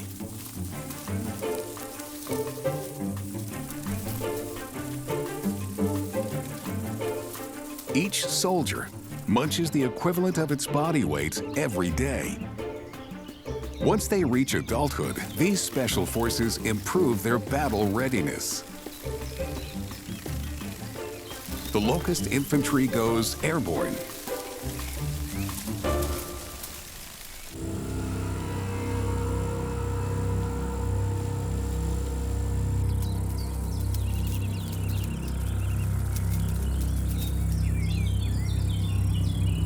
As winged adults, they aren't stopped by obstacles, so they can increase their destructive power.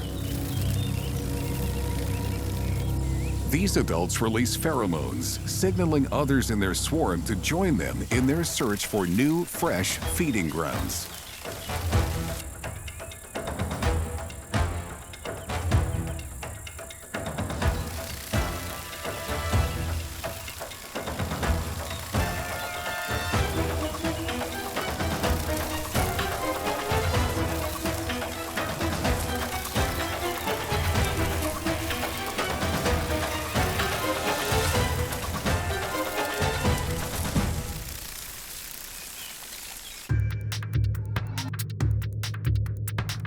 Though desert locusts mostly use wind to travel great distances, they also read polarized sunlight.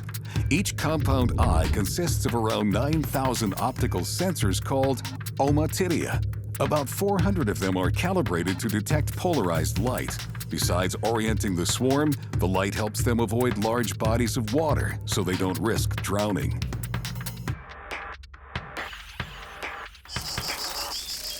By following the wind, they always head to areas with low pressure, which means rain and fresh vegetation.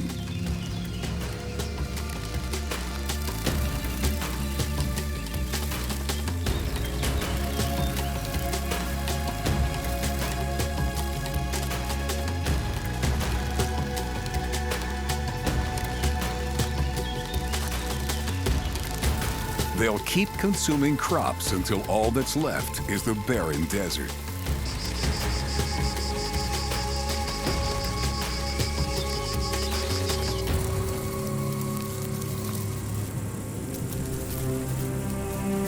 At the end of the season, they'll die, but a new generation will arise from eggs they've laid. The conditions in which they hatch will determine whether they live solitary lives or will once again assemble an army.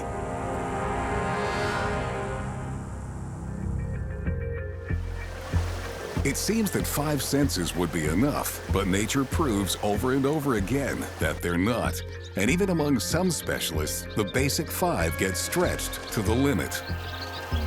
Take barn swallows. They migrate thousands of miles by relying not on sight or sound or smell, but by sensing the planet's magnetic field above and below the equator. Bottlenose dolphins rely on hearing, but in a high-frequency, highly unconventional way. They use echolocation like sonar to find their meals and other sounds to find pod mates.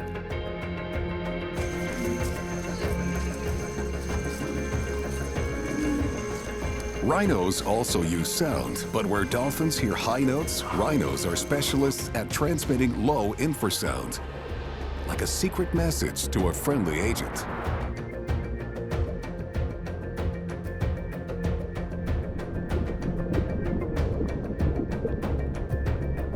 While rhinos are transmitters, stingrays are receivers. They use a sixth sense to pick up minute electrical signals from their prey. When the water's a conductor, resistance is futile.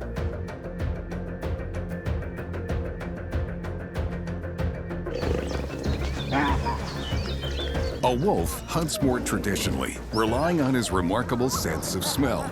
To a wolf, the wilderness must be a kaleidoscope of ever-changing scents for him and his pack to explore and exploit.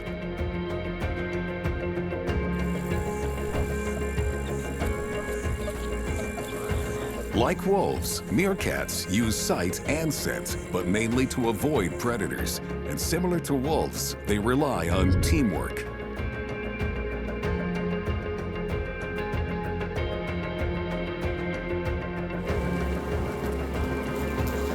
Bees live in a different world of chemical signals, in the pheromones that dictate their behavior.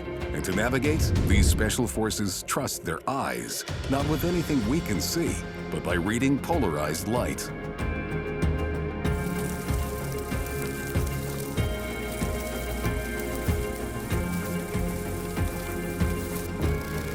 It's a specialized skill bees share with locusts. When these field workers unite and revolt, cutting a swath across the land, polarized light steers them clear of wide water.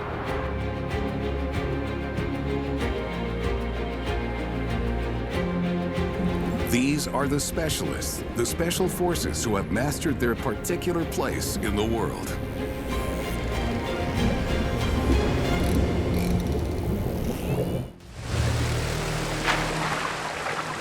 Faster than any infantry, outmaneuvering the Marines.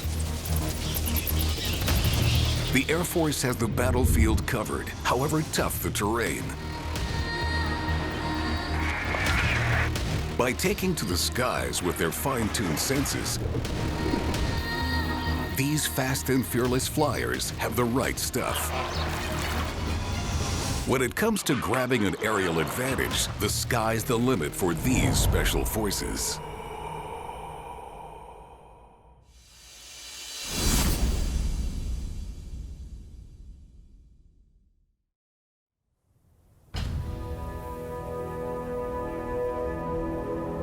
A sweeping vista is all this airman needs to perform his precision maneuvers.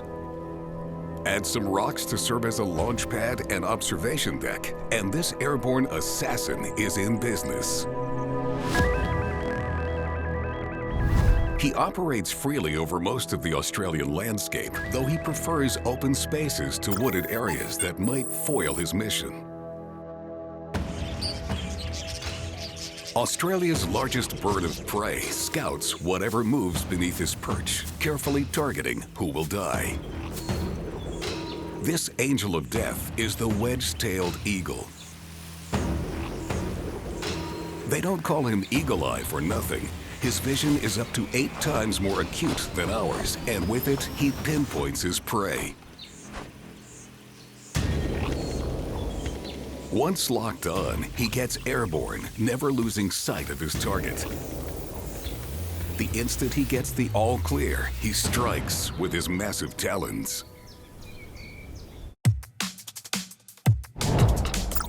An eagle can spot a rabbit from more than 3 kilometers away. Its special forces' eyes are almost unmatched among vertebrates.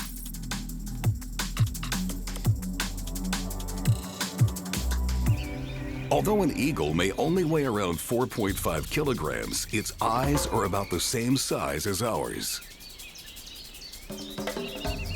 Of course, these precision instruments need regular maintenance. It's provided by a nictitating membrane, a third inner eyelid.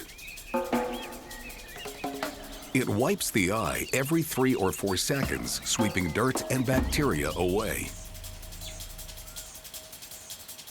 It also shields the eye during flight and while diving through the air. The membrane is translucent, so the pilot can see through it when it's closed. This Top Gun spies a rabbit. As he plunges from the sky to attack his prey, the muscles in his eyes continuously adjust the curvature of the lens. These micro-adjustments maintain sharp focus and accurate perception throughout the approach and attack. And that's too bad for the rabbit. The eagle's 2 fovae, or centers of focus, allow the bird to see both forward and to the side at the same time. Its eyeballs, heavier than its brain, move separately, but they're too big to rotate much in the socket. A structure of the eye called a pecten may help nourish it, perceive motion, shield the sun, and detect magnetic fields. In North America lives another Special Forces flyer, the patriotic bald eagle.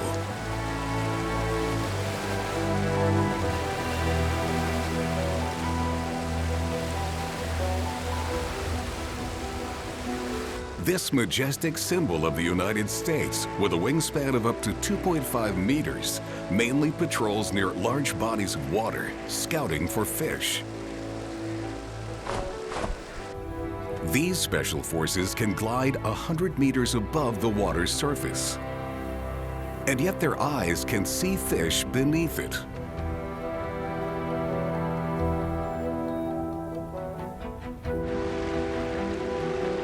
That's an extraordinary feat, since most fish are counter-shaded, camouflaging them against air raids.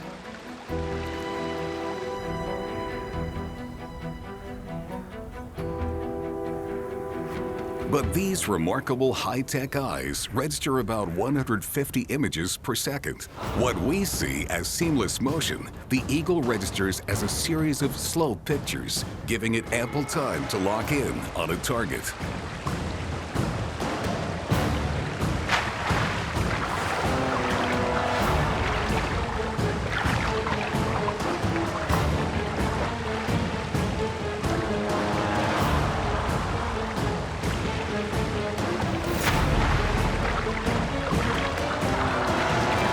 Mission accomplished for the majestic hunter.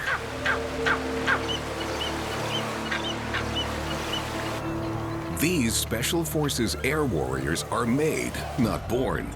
Young eagles can't see below water until they've grown a little older.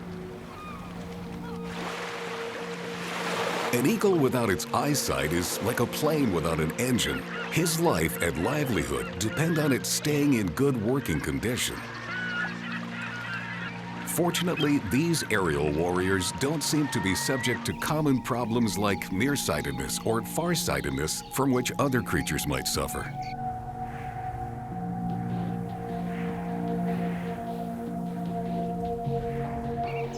All in all, with their superior vision, Eagle Special Forces dominate the airspaces they inhabit.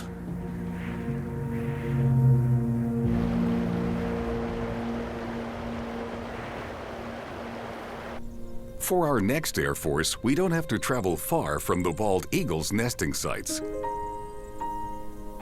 This fleet is famed not for its ferocity, but its endurance. Their flight plan covers most of North America during summer months, but they tend to touch down at one very specific southern location in the winter.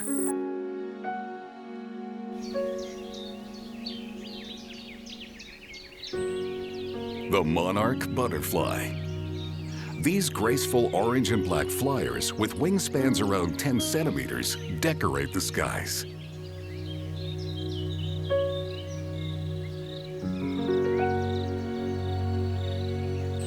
Their precise and epic annual migration is unique among insects. Their autopilot for their more than 4,000-kilometer journey locks onto the Earth's magnetic field and reads UV light through their specialized antennae. But before they can earn their wings, they must be born several times. As larval cadets, they're called caterpillars, munching on toxic milkweed leaves. They're voracious eaters, each one capable of consuming an entire milkweed leaf in less than 5 minutes. Each caterpillar is on a mission to gain 2,700 times its original weight. This prepares them for the next stage of their training. When they've eaten their fill, they suit up and become the chrysalis.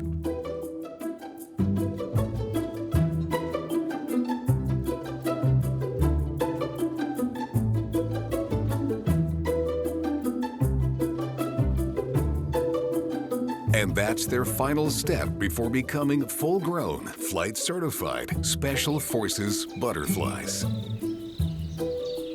And that earns them a special privilege, the right to mate.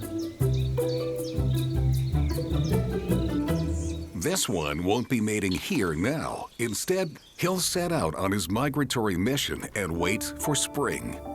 He has no choice. When autumn comes, the milkweed plants grow scarce and lose their nutrition.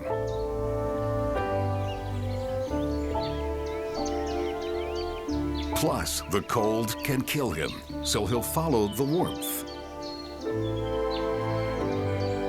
The Monarch Air Force numbers in the millions as they plot their course to sunny Mexico.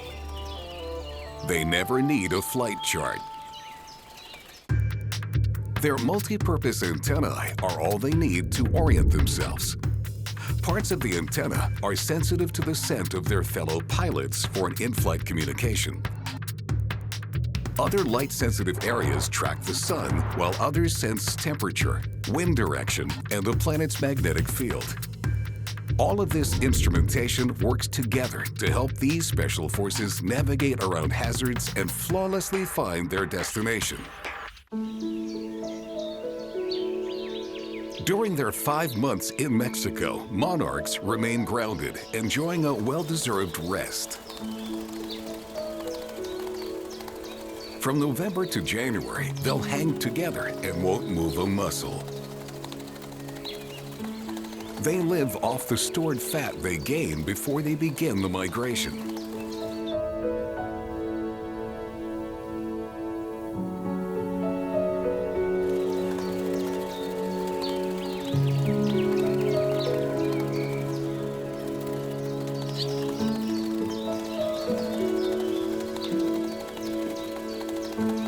By mid-February, when the weather starts to warm, the huddled butterflies begin to peel off and search for nectar.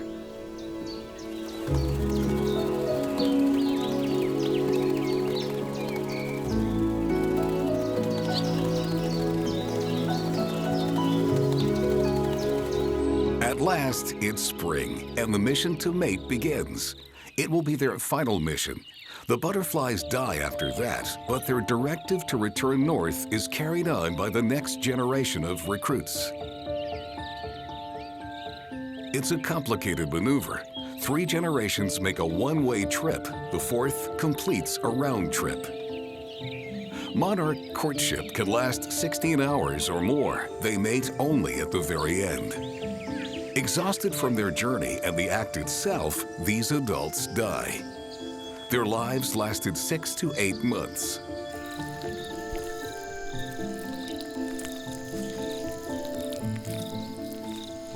In a few weeks, the caterpillars will don their flight suits to rule the skies.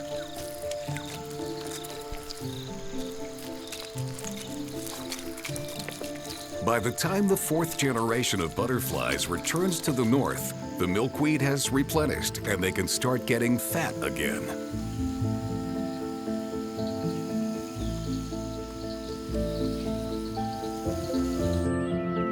Only monarch butterflies conduct this mysterious multi-generation migration thanks to their infallible onboard magnetic guidance system.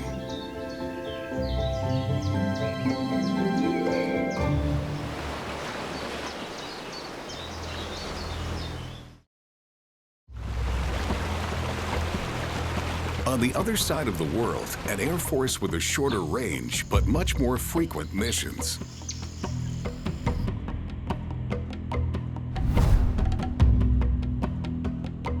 The Australian jungles are home to a squadron of specialized pilots. Fruit bats. As their name suggests, this larger breed of bat fuels up on fresh fruit juices rather than chasing down insects.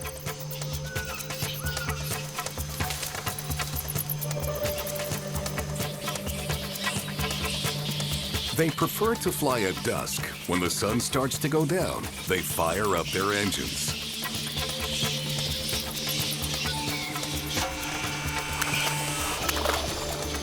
Every evening, they travel from their roosts to their feeding grounds and back, navigating by smell for long-range missions and by vision on closer range.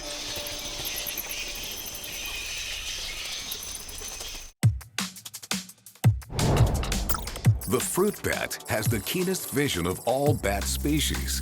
By combining sight and smell, they can locate food and fly clear of danger. In the morning, the squadron returns to its hangar.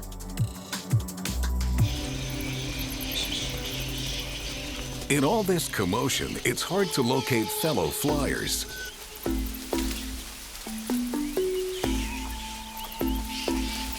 Mothers call to their pups and wait for a response. Unlike bug hunting bats, fruit bats don't echolocate.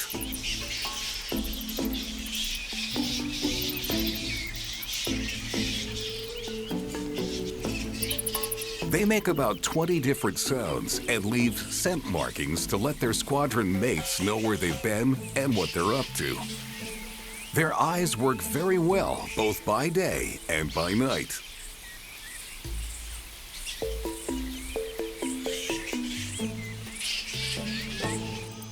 By sleeping in clusters in the light of day, they're more apt to spot a predator and sound the alarm.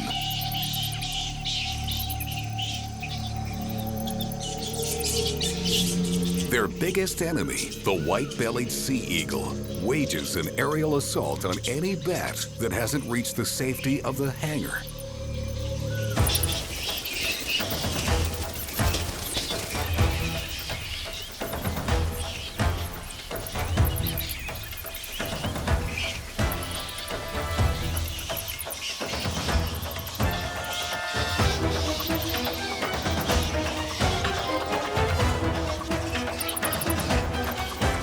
The commotion of flapping squadron of bats scrambles the sea eagle's visual guidance system. He doesn't know where to strike and aborts his mission.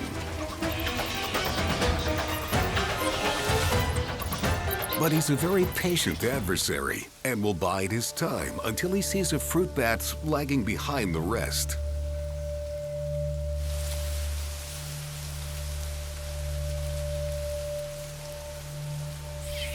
The bats hang on branches till the hot sun starts setting and their predators head to their bunks.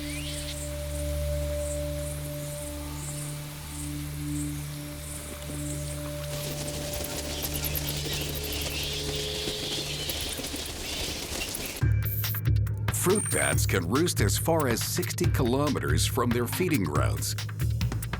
Without echolocation, the bats depend on their eyes in the gloom of dusk.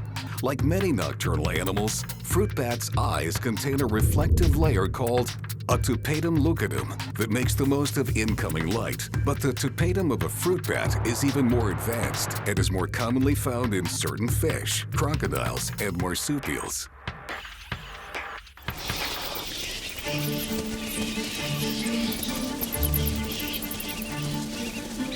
The Air Force has reached its designated target.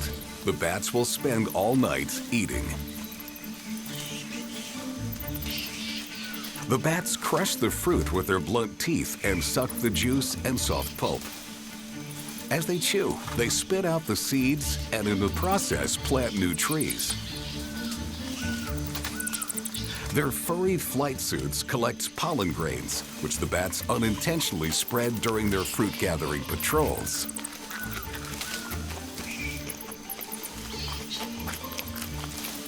So fruit bats perform a peaceful mission as Special Forces nighttime pollinators. When done, they'll return to their roosts and rest up before their next mission. Our next airborne expert is a Special Forces tracker. His Air Force skills are highly effective and he carries out crucial duties. He's an indispensable part of his habitat, but as a soldier, he suffers from an undeserved bad reputation.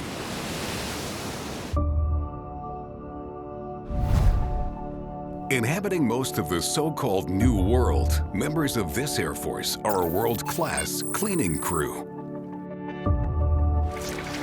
On the beaches of Costa Rica, olive ridley turtles gather to lay their eggs.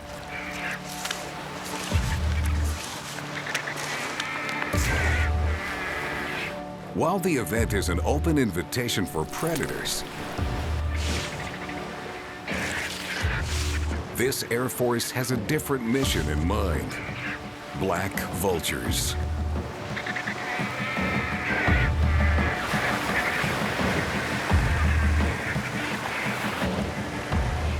Most turtles are exhausted after their journey, and some don't survive. That's what the vultures have come for.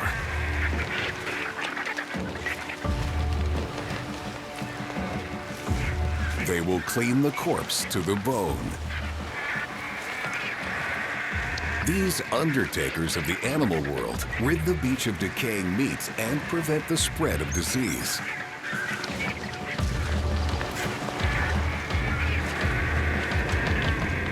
To locate their food, they use their nostrils.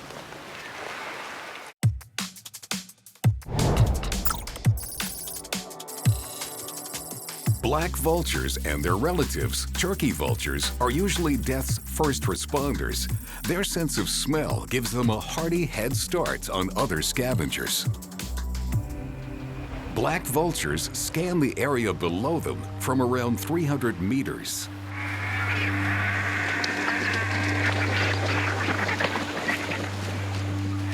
This Air Force patrols beaches where vegetation is scarce, supplementing their scent detection with a bird's eye view. But death isn't always on the menu.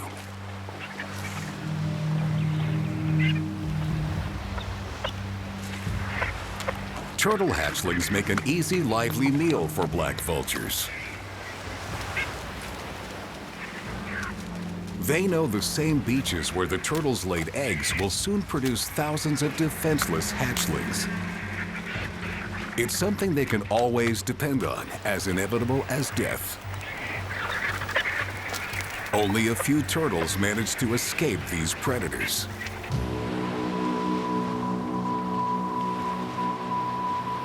On the other hand, the turkey vultures prefer forested areas and never touch living flesh. On patrol, gliding high in the thermals, this Air Force tracks plumes of odor wafting up from decaying animals.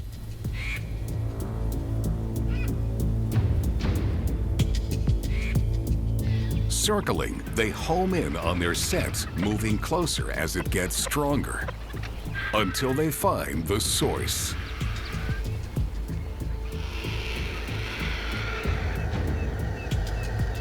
Today, it's an easy mission, a deer carcass out in the open.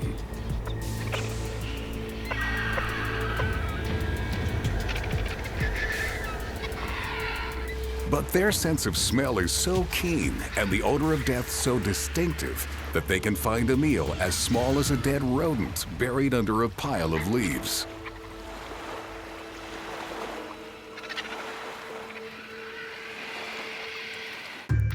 The turkey vulture patrols around 30 meters above the ground while searching for food. He hones in on the scent of ethyl mercaptan, a gas produced as flesh just begins to decay. He can probably discern it in concentrations as dilute as a few parts per billion.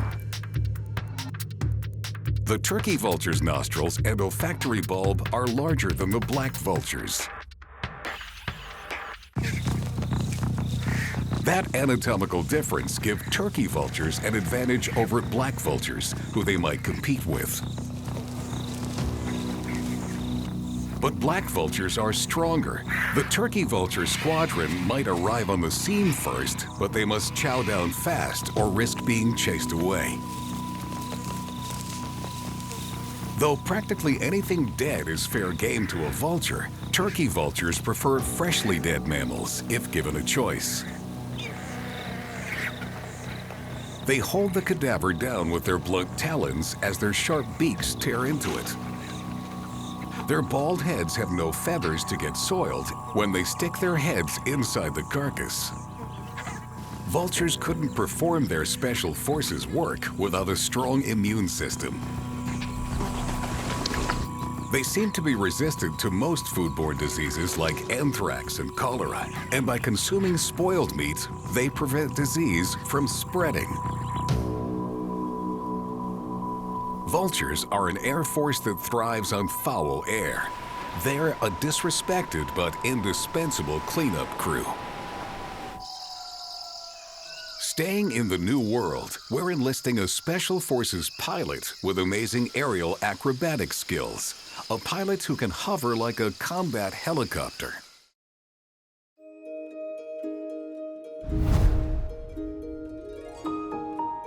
The members of this small but formidable avian air force are native only to the Americas. Hummingbirds. The planet's smallest birds average about 10 centimeters in length. The smallest of those is only half that size. This bird's mission? To collect sweet nectar inside the flowers.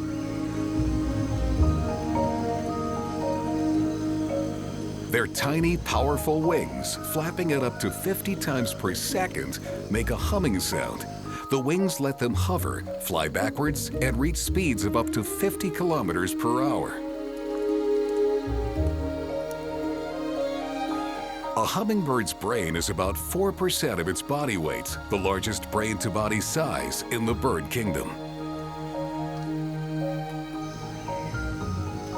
Much of those mental resources are devoted to vision, the hummingbird's most important sense. Because a hummingbird is an aerial ace, able to change his flight path on a dime, he needs sharp eyes to avoid mid-air collisions and also to chase down small insects. It must eat the equivalent of about 3,000 fruit flies a day.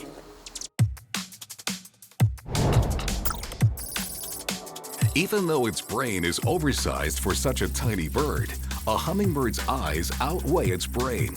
By comparison, our brain is almost 100 times heavier than our eyes.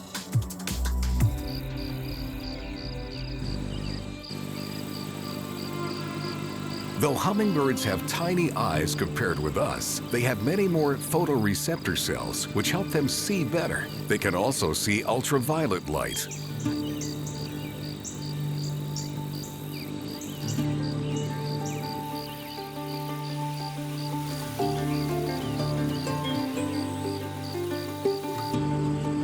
Their iridescent and rainbow-colored flight suits suggest that color plays a crucial role in their lives.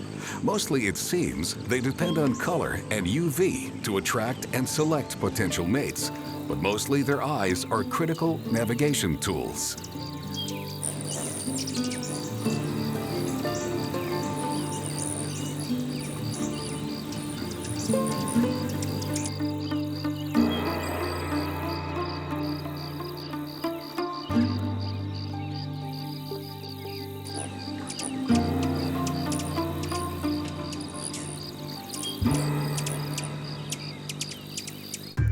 The hummingbird's eyes are calibrated for flight.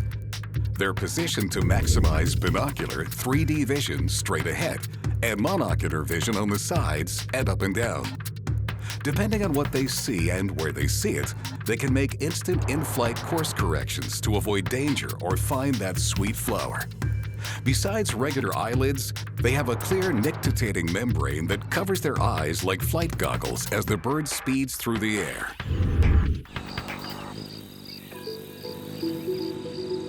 With their sharp eyes and color vision, you would think that color is what they use to select flowers. Well, you'd be wrong.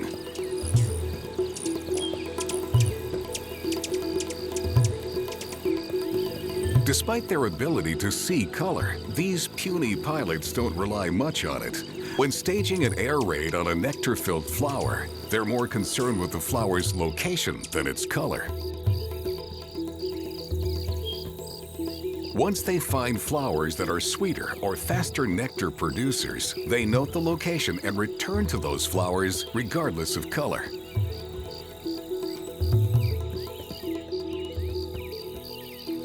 In their high-speed flight, hummingbirds gauge distance by noting how much objects enlarge as they approach.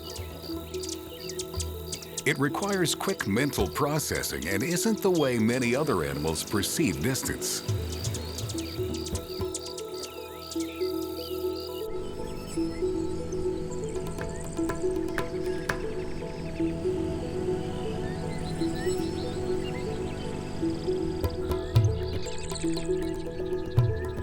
Everything about the visual guidance system of the Hummingbird Air Force is geared to enable the birds to travel at top speed without colliding with anything around them.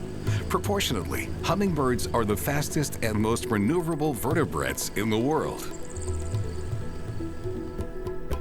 Their small size makes them potential prey for anything from frogs and owls to domestic cats, but their top-notch aviator skills makes them hard to catch.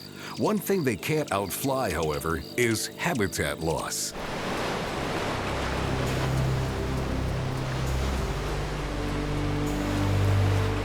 So far, we've seen fighter pilot eagles, great Monarch long-range aviators, amazing Vulture trackers, and even Hummingbird helicopters in our Special Forces Air Brigade. Now we'll check the qualifications of a missile specialist operating on the coasts of most continents. This Air Force lives in huge colonies like this one in Muriwai, New Zealand. This rock on the blackened shore is dotted by nests belonging to gannets.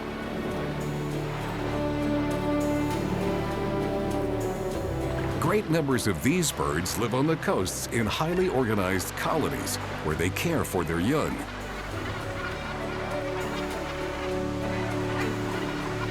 Every day starts a new mission over the sea. They deploy to hunt for provisions, fish to fuel themselves, but also to regurgitate and feed to the cadets that haven't begun flight training.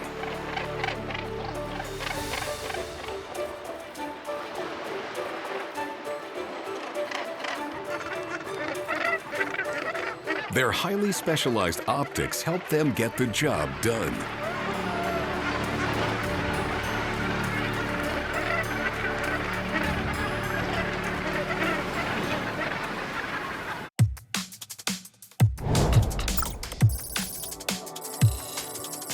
The gannet's optical system enables the birds to see their prey at a distance from the air and just as sharply as they plunge high speed into the water. That ability to shift focus between air and water is their secret weapon. It helps rank the Gannet Air Force as one of the most successful at sea, with an average 72% kill rate per bird.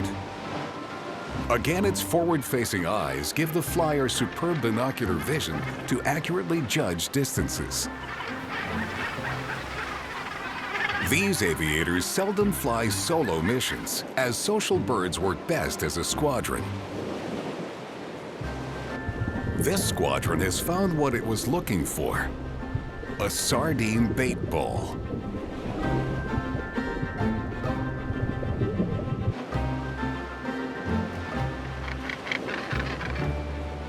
A gannet focuses on his target from 30 meters above sea level and plunges. From that altitude, the gannet reached speeds of up to 100 kilometers per hour before hitting the water. Upon contact with the water, his lenses change shape from spherical to oval. The focal change takes only 80 milliseconds, the fastest of any bird. From air to underwater, they never lose sight of their prey. Their high-speed plunge sends them as deep as 20 meters below the surface, giving them an advantage over other fishing birds. In the waters off Africa, a Cape Gannet squadron engages with their meal.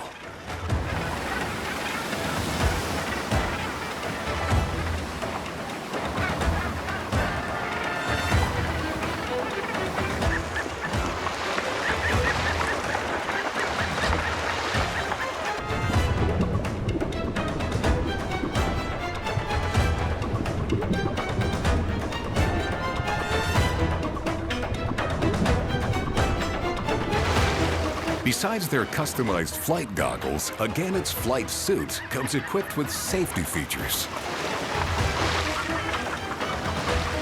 First, Gannets have no external nostrils. Instead, they're concealed inside the bill to prevent water from being forced into them.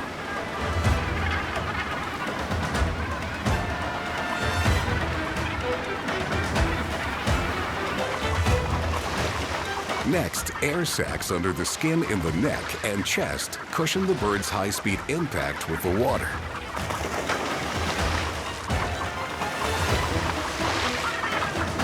This is one hard-working Air Force. An adult gannet weighs about 3.5 kilograms, but must deliver about 2.5 kilograms of fish to each chick every day.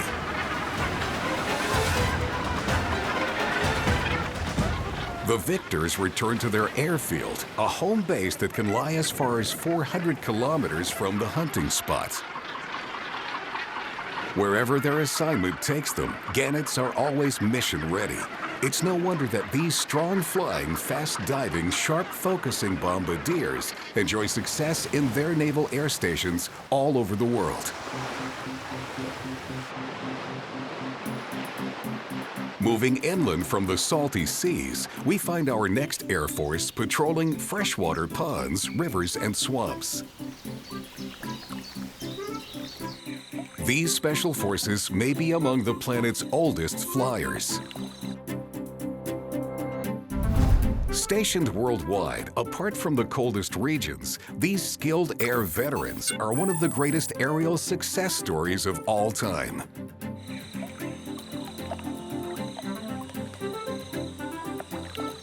Dragonflies. Dragonflies, with their close relatives, Dempselphis, are the animal kingdom's top guns.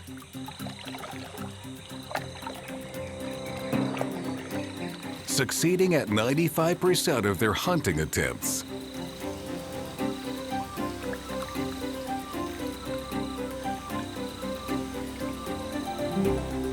They owe much of their ability to their all-seeing compound eyes, which enable them to view every direction at the same time. Plus their wings, which gain them speeds of up to 30 kilometers per hour.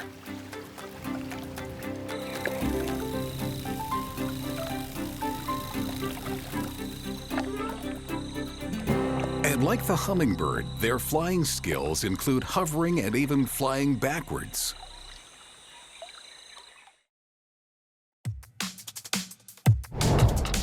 The dragonfly's compound eyes cover most of its head. Each eye, among the largest of any insect, contains up to 30,000 optical facets, or ommatidia, that collect images.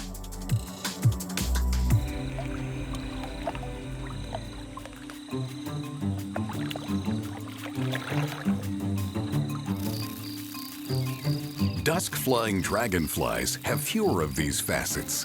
They can't see color as well, but are most sensitive to light and shadow, which is essential to their mission.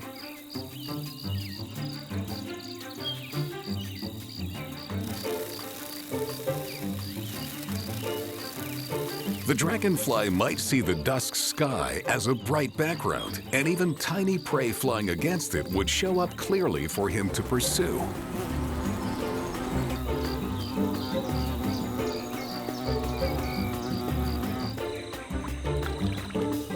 Small movements and small silhouettes make up the dragonfly's target. And because its prey flies fast as well, the dragonfly's optical system processes the visual input in less than a 500th of a second. Compared to us, the world moves much faster for a dragonfly. Where the human eye can decode 60 images per second, that would be slow motion for a dragonfly. They can process an unbelievable 300 frames per second. A dragonfly detects different kinds of light with different parts of its compound eyes. The upward-facing eye sees short wavelengths, like blue and ultraviolet light. The underside of the eye sees longer wavelengths like green and orange. Its sharp focus only occurs directly in front. The sides are better suited for picking up motion.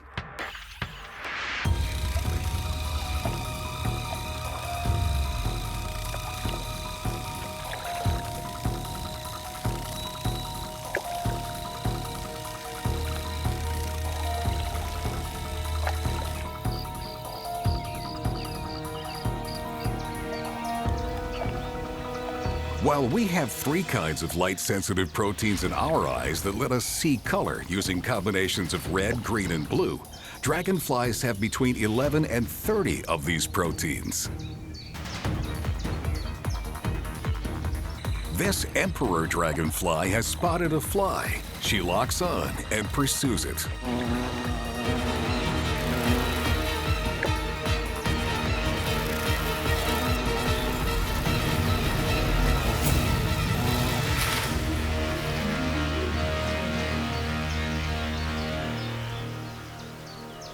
Mission accomplished. Practically nothing escapes her gaze. A dragonfly can eat up to 100 mosquitoes per day. When the sky is clear, the mission's a go. The Dragonfly Air Force has had plenty of time to hone its skills. Dragonflies were some of the first winged insects to evolve some 300 million years ago, and they have become miniature masters of the skies.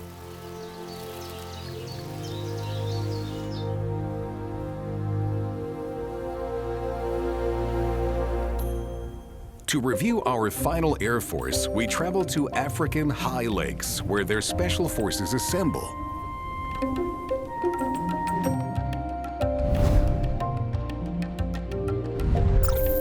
Lake Bogoria and Lake Natron, though toxic for most life, attract thousands of these birds. Feasting on the local hot spring algae are lesser flamingos. A spectacular gathering of up to 1.5 million come here to find mating partners.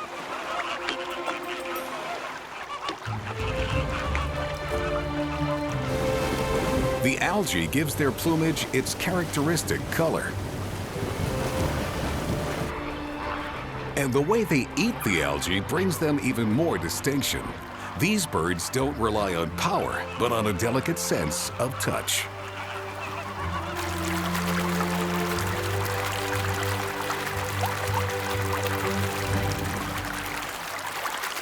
It all starts with their specialized beaks, which enable them to filter the nutritious algae from the toxic water.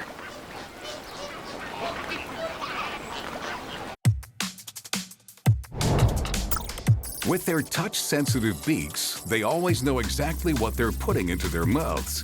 While they dine, their eyes provide an early warning against predators.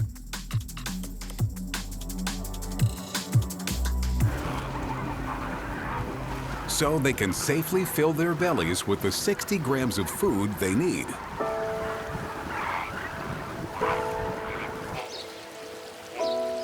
The odd shape of the beak helps it function as a sophisticated filter.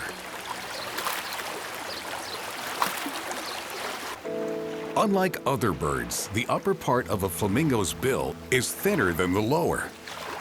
And unlike most mammals and birds, their upper jaw moves while the lower stays in place. To eat, they hold their heads upside down in shallow water and sweep from side to side. Their beaks are lined with rows of plates covered with tiny hairs through which they strain food out of the water. Their piston-like tongue pumps water in and out of the beak 5 to 6 times a second. Backward curving spines on their tongue help guide food to the throat. To fine-tune the system, nerve sensors called Herbst corpuscles under the upper and lower bill ensure that only food goes down the gullet and not grit or anything inedible.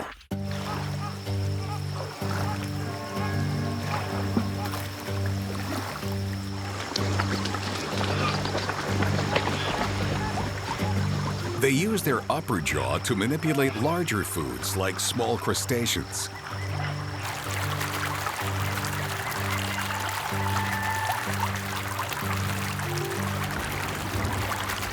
This amazing system of touch-controlled filtration gives them a real advantage, opening up a generous feeding area that no other animal can exploit.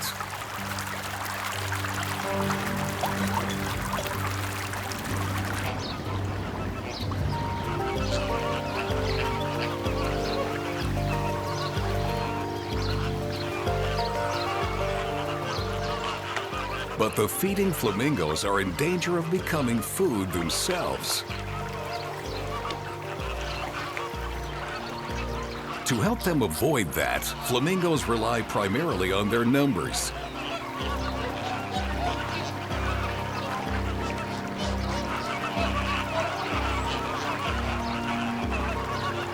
By keeping in touch, there's less chance that any particular bird will get plucked by a predator. On an individual level, each flamingo has great vision, so that's a lot of eyes watching for danger. Their eyes contain a structure that creates a line of sharp vision that helps them spot predators at a distance. Even when the flamingos are eating, head upside down, they make sure to keep an eye on their surroundings. In this position, they can see an almost 360-degree panorama and overlook the horizon.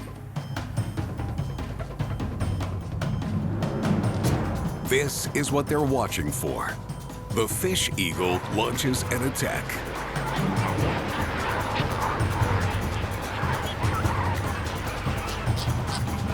But the flamingos are on to him. The Flamingo Air Force rises like a big pink cloud.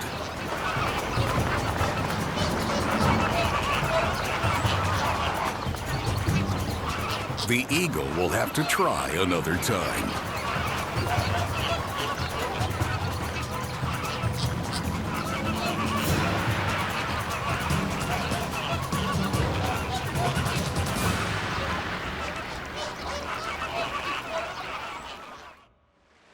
When it comes to survival tactics, one branch of the Special Forces rise above the rest. These are the Air Forces. Eagles rely on their sharp vision for their surveillance ops. Their eyesight, 8 times more accurate than ours, can penetrate water. The structure of their eye gives them excellent perception ahead and peripherally. Monarch butterflies' epic journey relies not on sight, but on their ability to sense magnetism. They navigate flawlessly to their destination without ever having been there before. Like monarchs, fruit bats fly in squadrons. They rely on sight and smell to avoid predators and find food, which they do in the dark, thanks to their highly reflective eye tissue. While bats are on a mission to find juicy fruit, nothing makes a vulture's mouth water more than a fresh corpse. To find it, they follow the scent thanks to an enlarged olfactory bulb. The scent of death, just few parts per billion, dispatches them on their mission. A hummingbird is after something much sweeter and zooms through flower beds looking for nectar. Its eyes weigh more than its brain, and it needs that brain to gauge how fast it's flying on its mission to reach its favorite flowers. The Gannet relies on vision too, as squadrons of them conduct dive bomber missions over the open sea and as deep as 20 meters below the surface. Fast focus lenses assure a successful operation. Over freshwater, one of the planet's oldest air force chases down fast-moving insects. The Dragonfly's ultra-high-speed visual system lets it draw a bead on a bug faster than an eye blink. Flamingos take a more laid-back, tactile approach. This pink squadron touches down on algae-choked lakes and uses sensitive beaks to filter tiny prey from the water. Even though they feed upside down, flamingos always keep their sharp eyes peeled for predators. These are the special forces that command the sky. Whether they're on patrol, on the hunt, or simply getting from place to place, these air forces employ an array of specialized skills, tactics, and maneuvers to accomplish their daily missions.